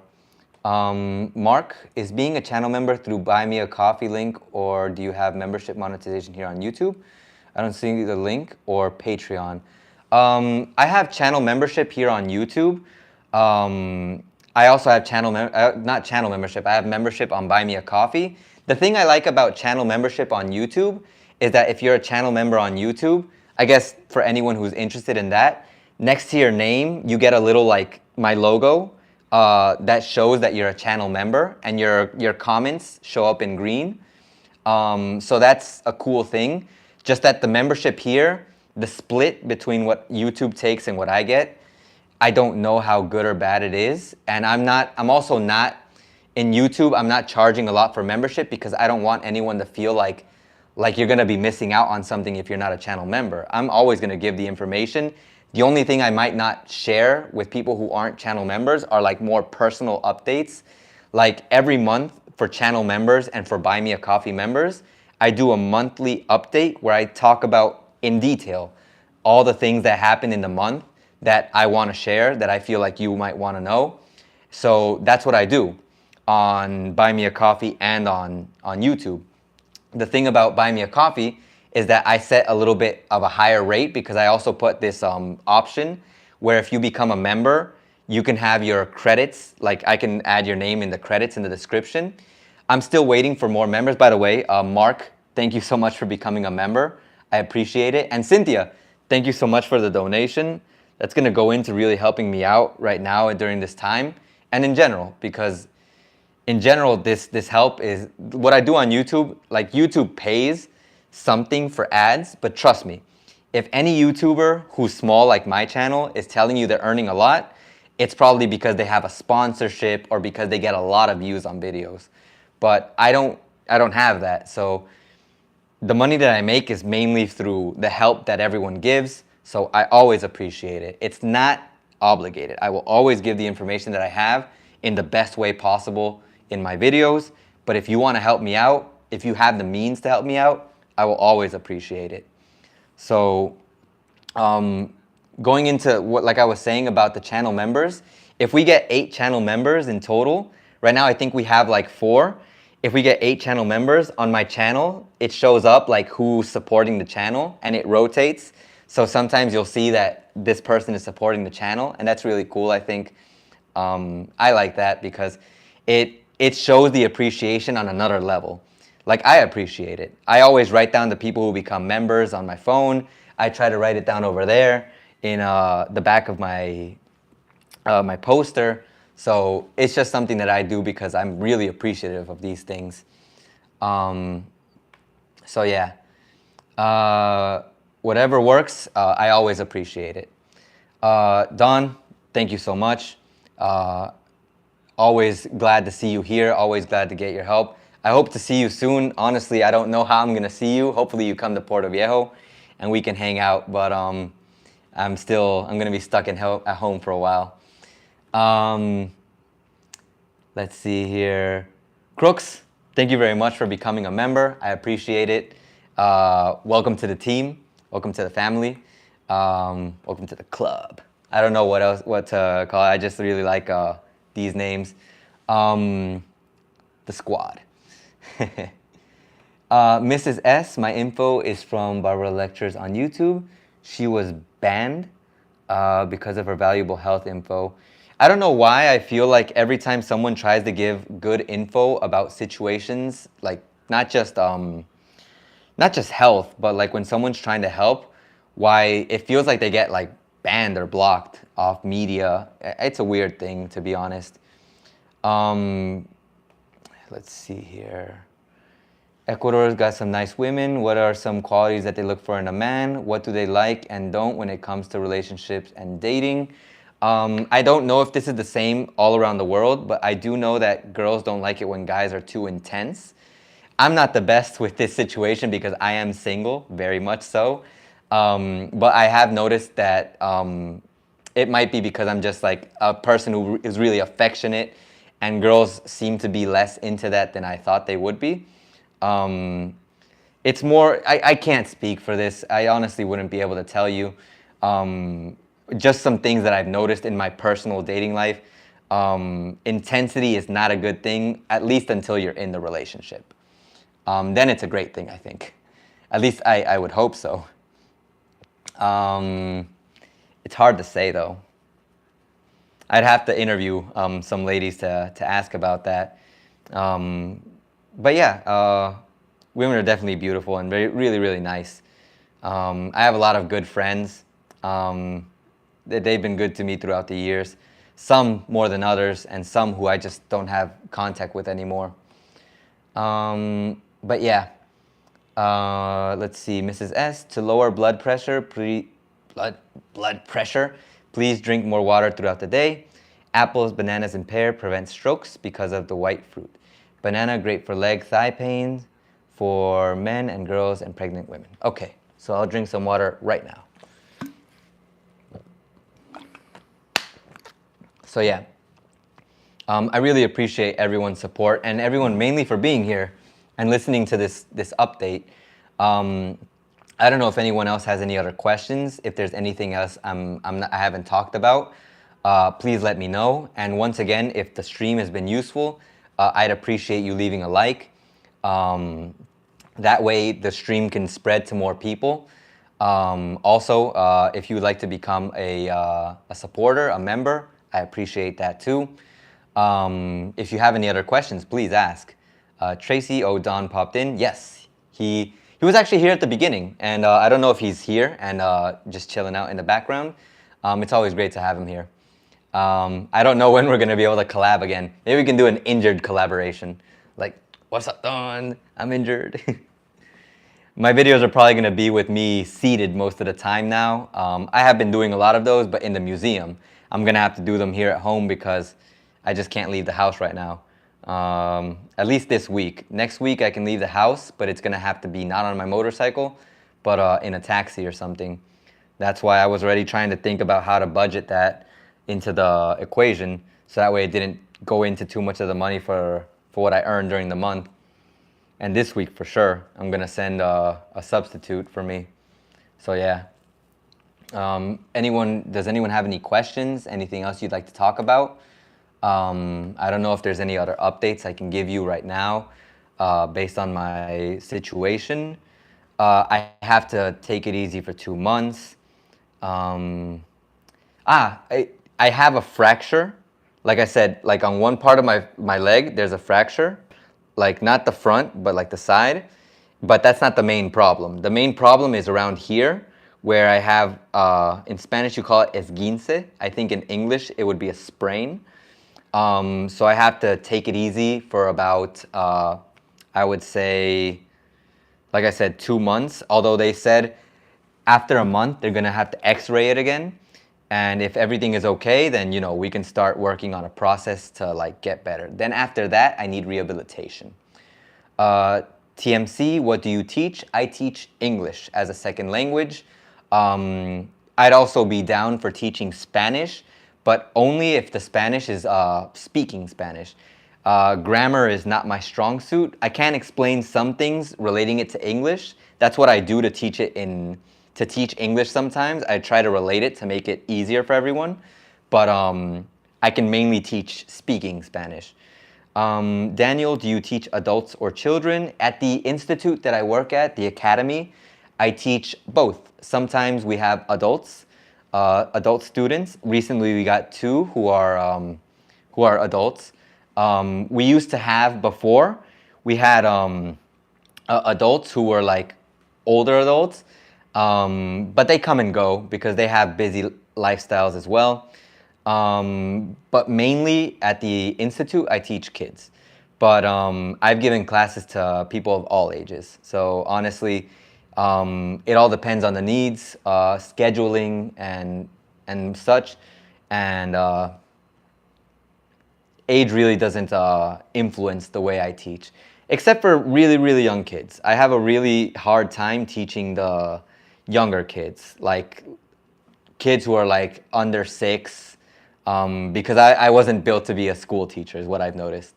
I can teach high school level students, middle school students. I can teach adults, college age students. I'm just really, really bad with kids. Not because I'm bad with kids, I'm just really bad at teaching little kids. Daniel, I was looking into TESOL. Is there a need for ESOL, or do you need a degree? I taught English in China, and I have a hard time teaching little kids too. I much prefer teaching adults. So with the situation with TESOL, I think that was teaching English as like a second language. I think that's what it was. Is there a need for ESOL? I don't know. I feel like I've seen ESOL before, but I'm not sure what it is. Can you explain it to me, Daniel? I taught English in China, and yeah, it's much better teaching adults because it's a little bit easier to teach adults because they're more willing to listen to you. A lot of the times I've had little kids who just want to run around the classroom, and I'm full of energy, but even I can't like keep up with them sometimes. Teachers who do that, I have a lot of respect for them because they have to like dance, they have to sing, especially with kids nowadays, really hard. English second language. Okay, okay. So it is more or less what I thought. It's just the O had me confused. So teaching English as a second language. I'm looking to teach adults. Yeah, you can. They look for teachers who can teach adults. Um, I've actually had people ask me for my contact information so they can offer my number to people to teach, to give them classes. I just never get the call, so it's like, I assume they just don't have time for it. Um, so, may not have an O, I may be, oh, okay. Wasn't sure. So yeah, I'm not sure. Um, uh, I know you can find people who are looking, adults who are looking for teachers to teach them English, because I've had students like that before, mainly at the academy, because they go search out an academy first.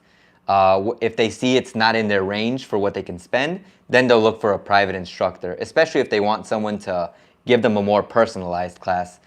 Personalized classes are more expensive though, of course. You can charge for a personalized class around $15 to $20 per hour. Some people will try to undercut it to like $10, but that's not a fair wage here for teaching a private class. At least that's what every teacher who's worth who's a good teacher, that's what they tell you. What they do tell you also though is to make it easier for people to afford a private class, because $15 to $20 an hour is pretty tough. But that's why they say what you can do is you can offer the class to a group. Like if they get 3 people, you can charge them the same $20 to $25, but for 3 people, and they divide the cost between themselves. So that's an alternative if you're looking to do something like that. So yeah, TESOL, teaching English to speakers of other languages. Oh, okay. That's good. I didn't know that that's what it stood for, other languages. Okay. Mrs. S, how old are you? Ace, that's a secret. That's a channel secret. Actually, if you check out Don's video, in one of his videos, he asked me that question, so I actually do respond it. I plan on doing a whole video covering maybe a little bit about myself in the future. I just don't think right now a lot of people would be interested in knowing those things. Like, I'm willing to share them more like in like member stuff. It's not that I'm like trying to hide it or anything. It's just a personal thing.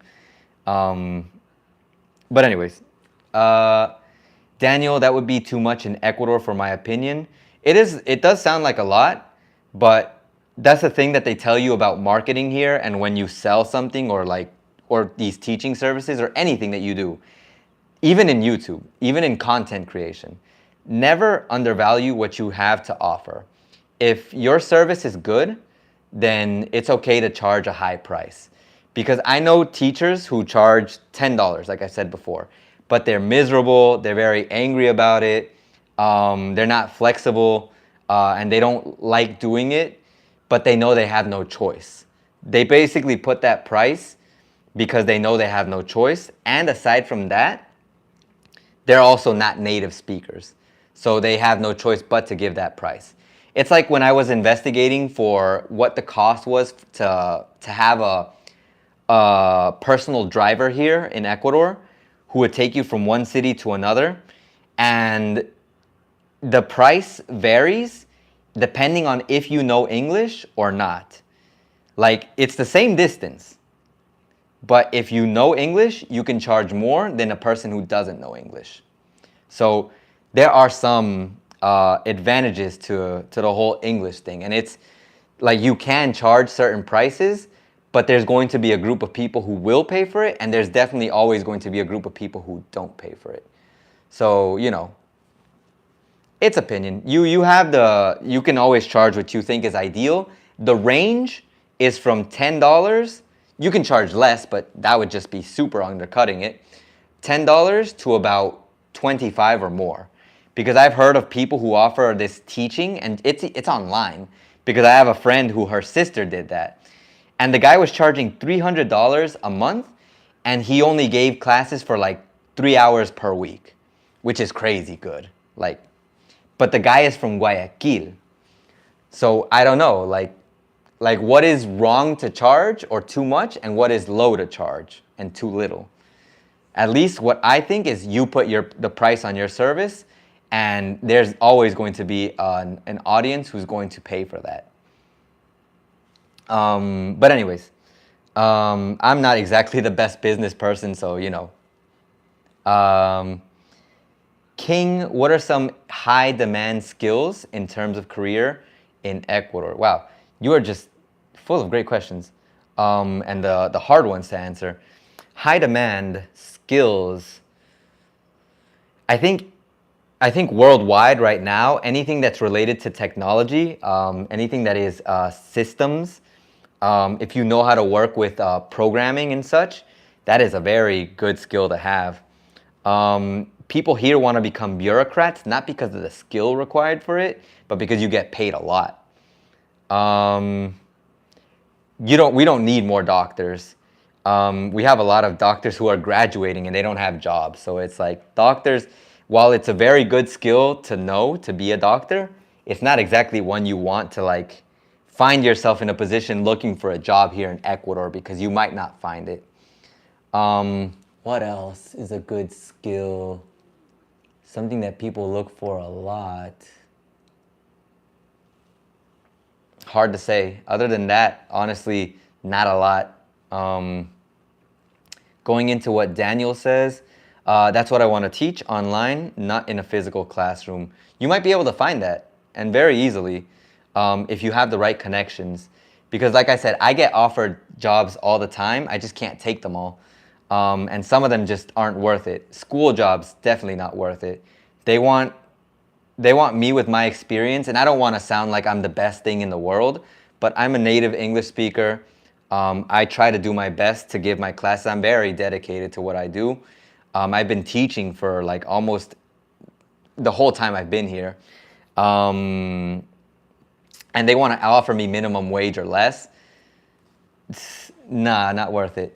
And I'm not trying to scoff at prices. It's just I don't have the time to try to get into a job like that that's not going to pay for that time. I'd rather dedicate it to doing stuff that I feel that I can do and that I'll enjoy doing and that will actually make a difference for the situation here at home. That's why I'm trying to get a job that has higher pay, or I'm trying to, if I can get ahead in YouTube, that would be great too. Let's see here. I have found that the lower you charge, the bigger pain in the butt the customer. Yes, it is. That is very true. Believe it or not, that's something that they also said. When you let yourself be underpriced, the other person feels like they can be abusive with the way that they treat you, or even more demanding with the way that they do things. What you're gonna find is kind of annoying when you have this kind of deal with someone where you're just like, I'll teach you and you pay me, is that they will cancel on you a lot, and they'll cancel on you like the very same day that you have the class. You don't want to run through that if you're a very organized person, because I'm very organized, and when I have to go through that, I get very frustrated. There's nothing I can do about it. That's why my frustration gets even higher. Mark, the daughter of our Airbnb host here in Quito, is getting her master's degree in computer science, electrical engineering, and she says there's a good demand for it. Yes, like I said, anything related to tech, computers, programming, those I feel like are the best jobs right now. And that's worldwide, to be honest. Mark, her plan is to actually to move to Spain. A lot of people, that's what I talked about in my grass is greener on the other side video. A lot of people don't want to stay here with the profession they have. They want to take it somewhere else, or they want to get their degree somewhere else. Tracy, oh man, we are so short on doctors in Canada wide. And over here, there's just doctors being pumped out at every moment, and they don't have a job. And it's sad. It's sad because doctors are it's a good profession, but people study it, they dedicate their lives to it, and they just don't get the jobs they want or they deserve. And I realize that not everyone deserves it, but you know. Tigan, I'm not sure if I'm pronouncing that correctly, but hello. Totally different work area. I'm a full-time fine artist here in the US, moving to Ecuador next year, and would you think I could sell my artwork there, or does that go against expats making an income?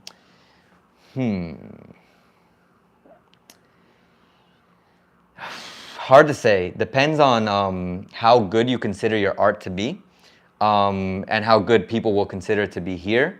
Because I know people with good professions coming from other countries who can't find work, and I know people who instantly, they already have a job here. My friend, she's a content creator and she makes art, and she gives classes to kids who want to learn how to draw. So she makes money from that. So so it goes well. So she has a job related to that, but it's because she knows how to market herself through her content creation. So I guess the main point here would be, if you want to have a good job in art, you'd have to market it well. I don't think it goes against being like expats making an income. You just might have difficulty if there are people who want to buy from locals and not from expats. But I feel like that's the exception. People mainly want to buy things from outside of the country, not from inside of the country. As weird as that may sound, except for food. Food here, everyone loves it. Cynthia, how's it going with the new concealed carry laws? How do the police feel about it? Any thieves gotten shot by civilians yet? How's it going? Honestly, I haven't seen any differences. I remember with Don, I think we were in his car and we saw someone with a gun, like on their motorcycle and no helmet. But we think it was a policeman, just not wearing police clothing, but carrying a gun, because no one else would be crazy enough to do that. Even with concealed carry, you still have to wear your helmet. Let's see here. How do the police feel about it? I'd have to interview a policeman, but the general consensus, at least from what I've been able to see or gather, is no one cares, because at least no one's done it to a level where it's been like the same thing with any thieves getting shot. Like, I have not seen it happen. So it's like non-existent.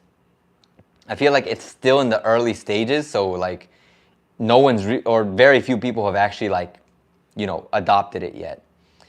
Daniel, AI is the top choice, in my opinion, for the tech field now. Yes, AI is very popular. If and when, because maybe it's not even a matter of if, it's a matter of when the metaverse becomes a thing, that is going to make everything go crazy. But it could also be if, because I've also seen a lot of backlash and it going backwards instead of forwards. So yeah. But AI is a very important thing. I still have not made my AI video, but I want to make one soon. Phil, right? Hello, Phil. Good evening. Buenas noches. Your English is perfect, especially your pronunciation. That's super important in English because of the speaking need at most jobs. Yes, a lot of people have made comments about how my English is really good. I don't know how that compares to someone from outside of the country. I know from here, it's different. That's why a lot of people look for me as a teacher, because I have native English. And that's also the reason why I always say, because I know other native English teachers, they always say, as a native English speaker, you don't see that every day here, so you can charge a little bit more for that. So it's okay to charge that. It's just, if you undercharge, if you charge too little, you're undervaluing yourself as a person and your service. Because if you think about what you need in order to become a teacher, it's not just knowing English. I've had to study the grammar. I've had to study the vocabulary, verb tenses, verbs themselves, teaching strategies. It's been years that I've spent, and we talk about this for every profession. Your profession is not just, suppose an electrician, it's not just changing a light bulb or just like I don't know, setting up some circuits. It's going through the years to learn how to do that correctly and professionally. The same thing with teaching. It's not just me knowing the language, it's the years that I spent learning how to speak it and then coming here and refining it to the level where now I can teach it. Years of practice, trial and error, where now I feel confident enough where I can enter a classroom and I know what I'm talking about. If someone asks a question, I know how to explain it. So that's why I say what you price yourself at is always your choice, but never undervalue yourself. I've learned this a lot while investigating teaching and YouTube, because YouTube, they always say at one point in your life you're going to get an offer from someone who's going to try to undervalue you, who's going to think you deserve, like, they'll offer you like just publicity for you to I don't know, to promote one of their products, and that's not worth it. Either way, I think I've said it before, but I would never promote something I don't believe in anyways. But I'm definitely not going to promote it if they're making all the money and I'm just getting publicity for it. But anyways, I don't know if there's any other questions, anything else anyone would like to talk about. If not, I think we can end the stream here or soon. Any final thoughts, any final questions? Please let me know. I wouldn't want anyone to leave with any doubts. I am an artist, mixed media designer as well. That's really cool. How is the artist field? How are things there? Can I ask a quick, possibly silly questions? All questions are welcome as long as it's not harmful to anyone or offensive. Yeah, any question that you have, please go ahead and ask.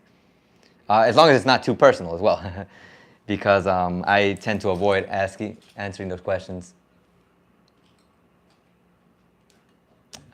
Michelle? Thank you very much, Michelle. I will try my best to heal as quickly and as well as possible. It might take time. I've been trying to take care of myself, but you know, things are as they are. I actually have a visit. I have 2 visits. Great live stream, happy fasting. I also have a lot of tattoos and wonder if walking around with them will be an issue. A friend of mine who's a teacher, he actually has tattoos all over his arms. And what he had to do in order to work is he had to cover them up with sleeves because he works at a high school. So he's always sleeved up whenever he's working. But when he's out in public, like, it's okay. There are some people who look at you weird because there's still a little bit of that taboo situation. But for the most part, he can get by. And things have been changing a little bit different. You should charge people to advertise on your cast. You mean on this cast? I don't know if you can do that, but okay. If there's anyone who would like to advertise on the podcast, I'd love to have that. By the way, my friends from the football team are here. They came to visit. I don't know. Digan hola. Hello. Hello. Hello. One of them accompanied me yesterday while I was getting the whole cast, my friend Roddy. For anyone who saw the live stream in Guayaquil, when I went to Guayaquil to do the anime live stream, he was there. And my friend Steven, he's the one of the captains from the football team. So I'm glad to have them here. They've come to visit. So let me see. Tigger, I've seen a lot of people walking around with tattoos, so I don't think you need to worry about it too much, but probably depends on what sort of work. Yes. In professional settings, there's still a little bit of, be careful. Oh yeah, so if you're self-employed, it's okay. Let me see here.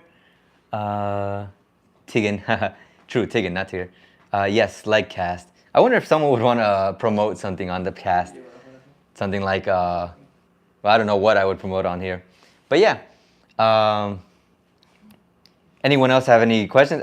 Phil dice, hola chicos. Hola, mucho gusto. So yeah. Es que no sé hablar inglés. I am English is bad. ¿Está bien dicho? Sí, puedes decir mi inglés, my English is bad. It's very bad. Very. Very, muy very. Ya, tampoco. Un amigo Mark dice, hola compañeros de equipo de ACE, bienvenidos y buenas noches. Un gusto recibirte. ¿Mark, dijo que se llamaba? Sí. Un gusto. ¿De dónde es? Él ahorita está aquí en Ecuador. Ah, está. Sí.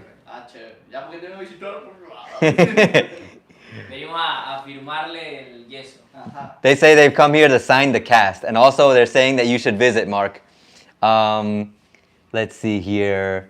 For cash, you can post anything you want on my forearm. Kidding, but a funny way to make a buck. Yeah, it is pretty funny. Phil says, no importa, mi español es peor. Ahí nos damos, pero mira, la Estamos cosa que nos bien, entendemos. estamos bien. No, Crooks dice, thank you. No, Geo, I'm from Saudi Arabia. I'm now in Baños. Any recommendations after Baños and Quito? ¿Alguna recomendación después de visitar Baños y Quito? Sí. ¿Mindo? El Oriente. El Oriente. El Oriente. Específicamente? El Puyo, el Coca, el Aguagrio. Nos Geo, my friend Roddy says Puyo, El Coca el Coca, y la Aguagrio. Lago Agrio. Sí. O sea, es como que lo mejorcito del Oriente. He says those are the best parts over there. Mark dice le encantaría visitar. Igual, si ya está en Baños. You should come over, Mark. Si está en Baños, pues es lo mejorcito en Ambato. Es lo top. They're saying that if you're in Baños, no Gio, you're already in like the best part of Ambato, so you're good. Also, Mark, if you come to Puerto Viejo, definitely you gotta try the encebollado. I keep promoting encebollado. Sí, sí. Ahí está preguntando Mark, ¿dónde conseguiste tu gorra que está súper suave? Ah, esta. Sí. La compré en la playa. He bought it at the beach. Me costó $3. It cost him $3. Sí, sí. Pero enséñalo acá. Y es playera, sí. Tiene aquí Ecuador y es así. El típico sombrero. El que usas en la playa, sí. No, habrá que es el típico sombrero monturio. Sí. The typical hat that you use in like you can use it on the beach. Soy de Manaví, ¿qué puedo decir? El típico sombrero que representa una provincia. Exacto. Chicken también dice que le gusta el sombrero. Sí, es Está bacán. bueno. Y Noseo dice thank you por las sugerencias. O sea, por lo más cercano de que está en Baños. O sea, está en Baños ahorita. Sí. Ya, pues le queda cerca lo que es. Creo que está Baños y Quito para ir ahorita. Y quiere saber qué hacer después de eso. Ya, pero primero vino de Quito. Primero visité Quito y después Baños. Creo que está en Baños y va a Quito. Bueno, el punto es siendo que está en esa zona. Claro, Ambato sí, Ambato no sé. Phil dice que bacano el sombrero. Ese sombrero es lo mejor aquí hoy día. Toma, ¿cómo se dice obsequio? Te lo obsequio. Pero tiene que venir, tienes que decirle. Claro, tiene que venir y te lo regalo. Look, he said he'll give you the hat if you come. If you come over here to Puerto Viejo, he'll give you the hat. Sí. Let me Si donde see. venden también lo puedo comprar y... Is there Vamos a a ver la alcurnia. mosque? Ah, es de Estados Unidos. ¿Mosque? Pensé que era el que estaba en Ecuador. No, el que está en Ecuador. De hecho, creo que todo el mundo que está aquí tiene la intención de venir en algún momento. Entonces, Ah, ok. Sí, Ecuador es muy bonito, muchachos. La verdad que solamente que vengan bacanos. ¿qué es un mosque? ¿Mm? ¿Qué es un mosque? ¿Mosque? Bueno, no sé, estoy preguntando aquí. ¿Mosque o bosque? Muslim House of Worship. Una casa de, digamos... De campo. No. Donde tú worship, cuando tú... No sé cómo se dice en español eso. Pero bueno, una casa para los muslos, creo que se dicen. Los que son de Muslim. No sé si es árabes. I don't think so. Sí, yo no cago. I honestly don't think so. O sea, Not over here in Puerto Viejo. Mark says there's a really beautiful mosque here in Quito. En Quito parece que sí hay. Love the hat. Tracy también le encanta el gorro. Crooks dice que ya viene, uno dice que sí viene por el gorro. Ya, no hay problema. There's no problem. You come and you can have it. Dice que viene en noviembre. Mira, si viene, tiene ahí. Voy a comprar ya unos 10 para... Una cordial invitación a Alaska.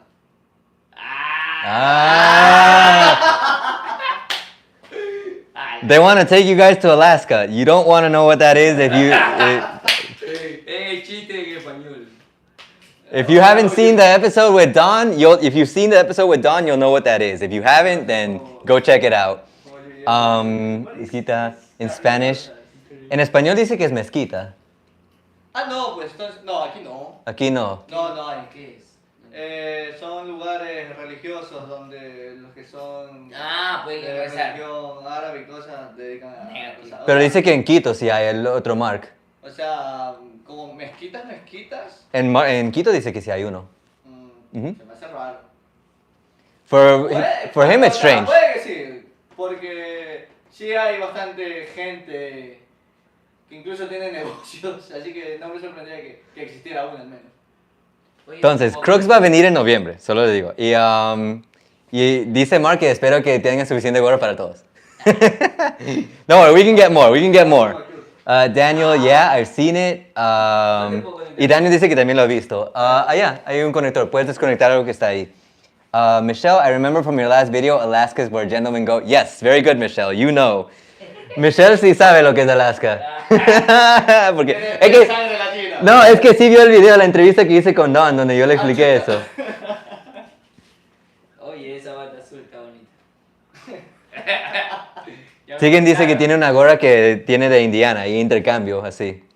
Bien, también puede ser, sí. An exchange would be really cool Sí, too. me gustaría también intercambiar, también estaría bueno. If someone wants to trade, Tú me regalas, está bueno. that would be cool too. Como An exchange of cultures. nuestros antepasados. Hacían Ah, trueques. eso era que- True. It's an exchange of cultures. I keep forgetting the camera's over here because I'm looking at the chat over here. But yeah. Is there anything else anyone else would like to say? Or anything you would like to ask my friends while they're still here? Hasta se intercambia en el proceso el sudor de la gorra. Mira, Está recién comprada. Ah, Juanita. he just bought it. But you can always get another one. 58. Talla 58. Ah, size 58, he says. 58, ¿no? 58. Ajá. Ya. Ya veo que comienza a ver como Michael Jackson. All right, guys. If we have no more questions, I would like to say thank you to everyone who's been here. You guys got to see my friends, although you guys already met Roddy before, like I said, and maybe Steven too, because he was in the live stream with when we played the football game. So yeah, Crooks dice que va a traer una gorra de Canadá y Mark dice que su gorra tiene una cabeza muy grande, entonces quizás no le quede. Pero ahí me puedes Dice que decir dice que se llama un toque allá en Canadá. ¿Un qué? Mrs. S dice gracias por todo. Thank you for everything. Thank you for being here. And I hope that you enjoyed the stream. I hope that I was able to help. Thank you for listening to my problems. I will take care of myself with this thing because I have to. I want to get better soon. Próximamente lanzaremos una encuesta de qué quieren que le dibujemos en el Yes I. Sí. Thanks for your live streams. Not a problem, Mark. Thank you for becoming a member and I appreciate your support. Dice Mark también gracias a ustedes por unirse hoy. Oye, gracias a Muchísimas ustedes por gracias, la estar verdad siempre que en primera el- vez que vengo y me siento muy bienvenido. He feels very welcome. Sí. So, and they also thank you for being here. Phil también dice thank you for the streams. Puedes decirle Not a que- problem. Puedes decirle que, por si acaso, a mí yo soy fan de los Green Bay Packers. Y- If anyone is from Green Bay and you have Green Bay Packers gear, we got a fan over here. Sí, Like, trae algo de Green Bay, yo les doy lo que ustedes quieran. he'll give you whatever you want. If you get him a Green Bay shirt, a hat, anything, he'll love it. El que no conoce a Dios al cualquier santo le reza. Compa, ¿qué le pasa? Green Bay es lo mejor que tiene la NFL. No sé, porque los campeones actuales. I will take care of myself, Phil. Temporada ha sido- Tigan, appreciate it. Tigan dice que va a hacer crochet de gorras para nosotros. King, I'm going to make videos about some of the questions you made. I actually have those, like from a long time. Tigan también dice que él y su hermano también son fans de los Green Bay. Oye, bacanísimo, chévere, muy chévere. You guys have a friend over here. Mala noticia que se fue Aaron Rodgers, pero creo que Jordan Love va a dar una buena temporada, creo. Y va a ser un boom, la verdad. Hope you get better soon. Take screenshots of my comments about health to send to your friends. I will definitely look through that. I have to go through the stream again and take screenshots of some of these questions, of some of the things that you said. Que alguien te mande un bloque de queso, dice. Porque Green Bay es conocido por eso. Sí, sí, Los sí, cheeseheads. sí, una cabeza de queso, exacto. Sí. Go Packers. Okay, Te lo cool. podemos hacer aquí con- Good night. Take care. Como que You se too, ve, Daniel. como que se Take care. chorrea. Thank you so much for the support. Thank you, everyone. Take care. And as always, ace out. Chicos, digan chao. Chao, muchas gracias muchachos. Chao. Bye bye. Poder verlos pronto también. Take it easy.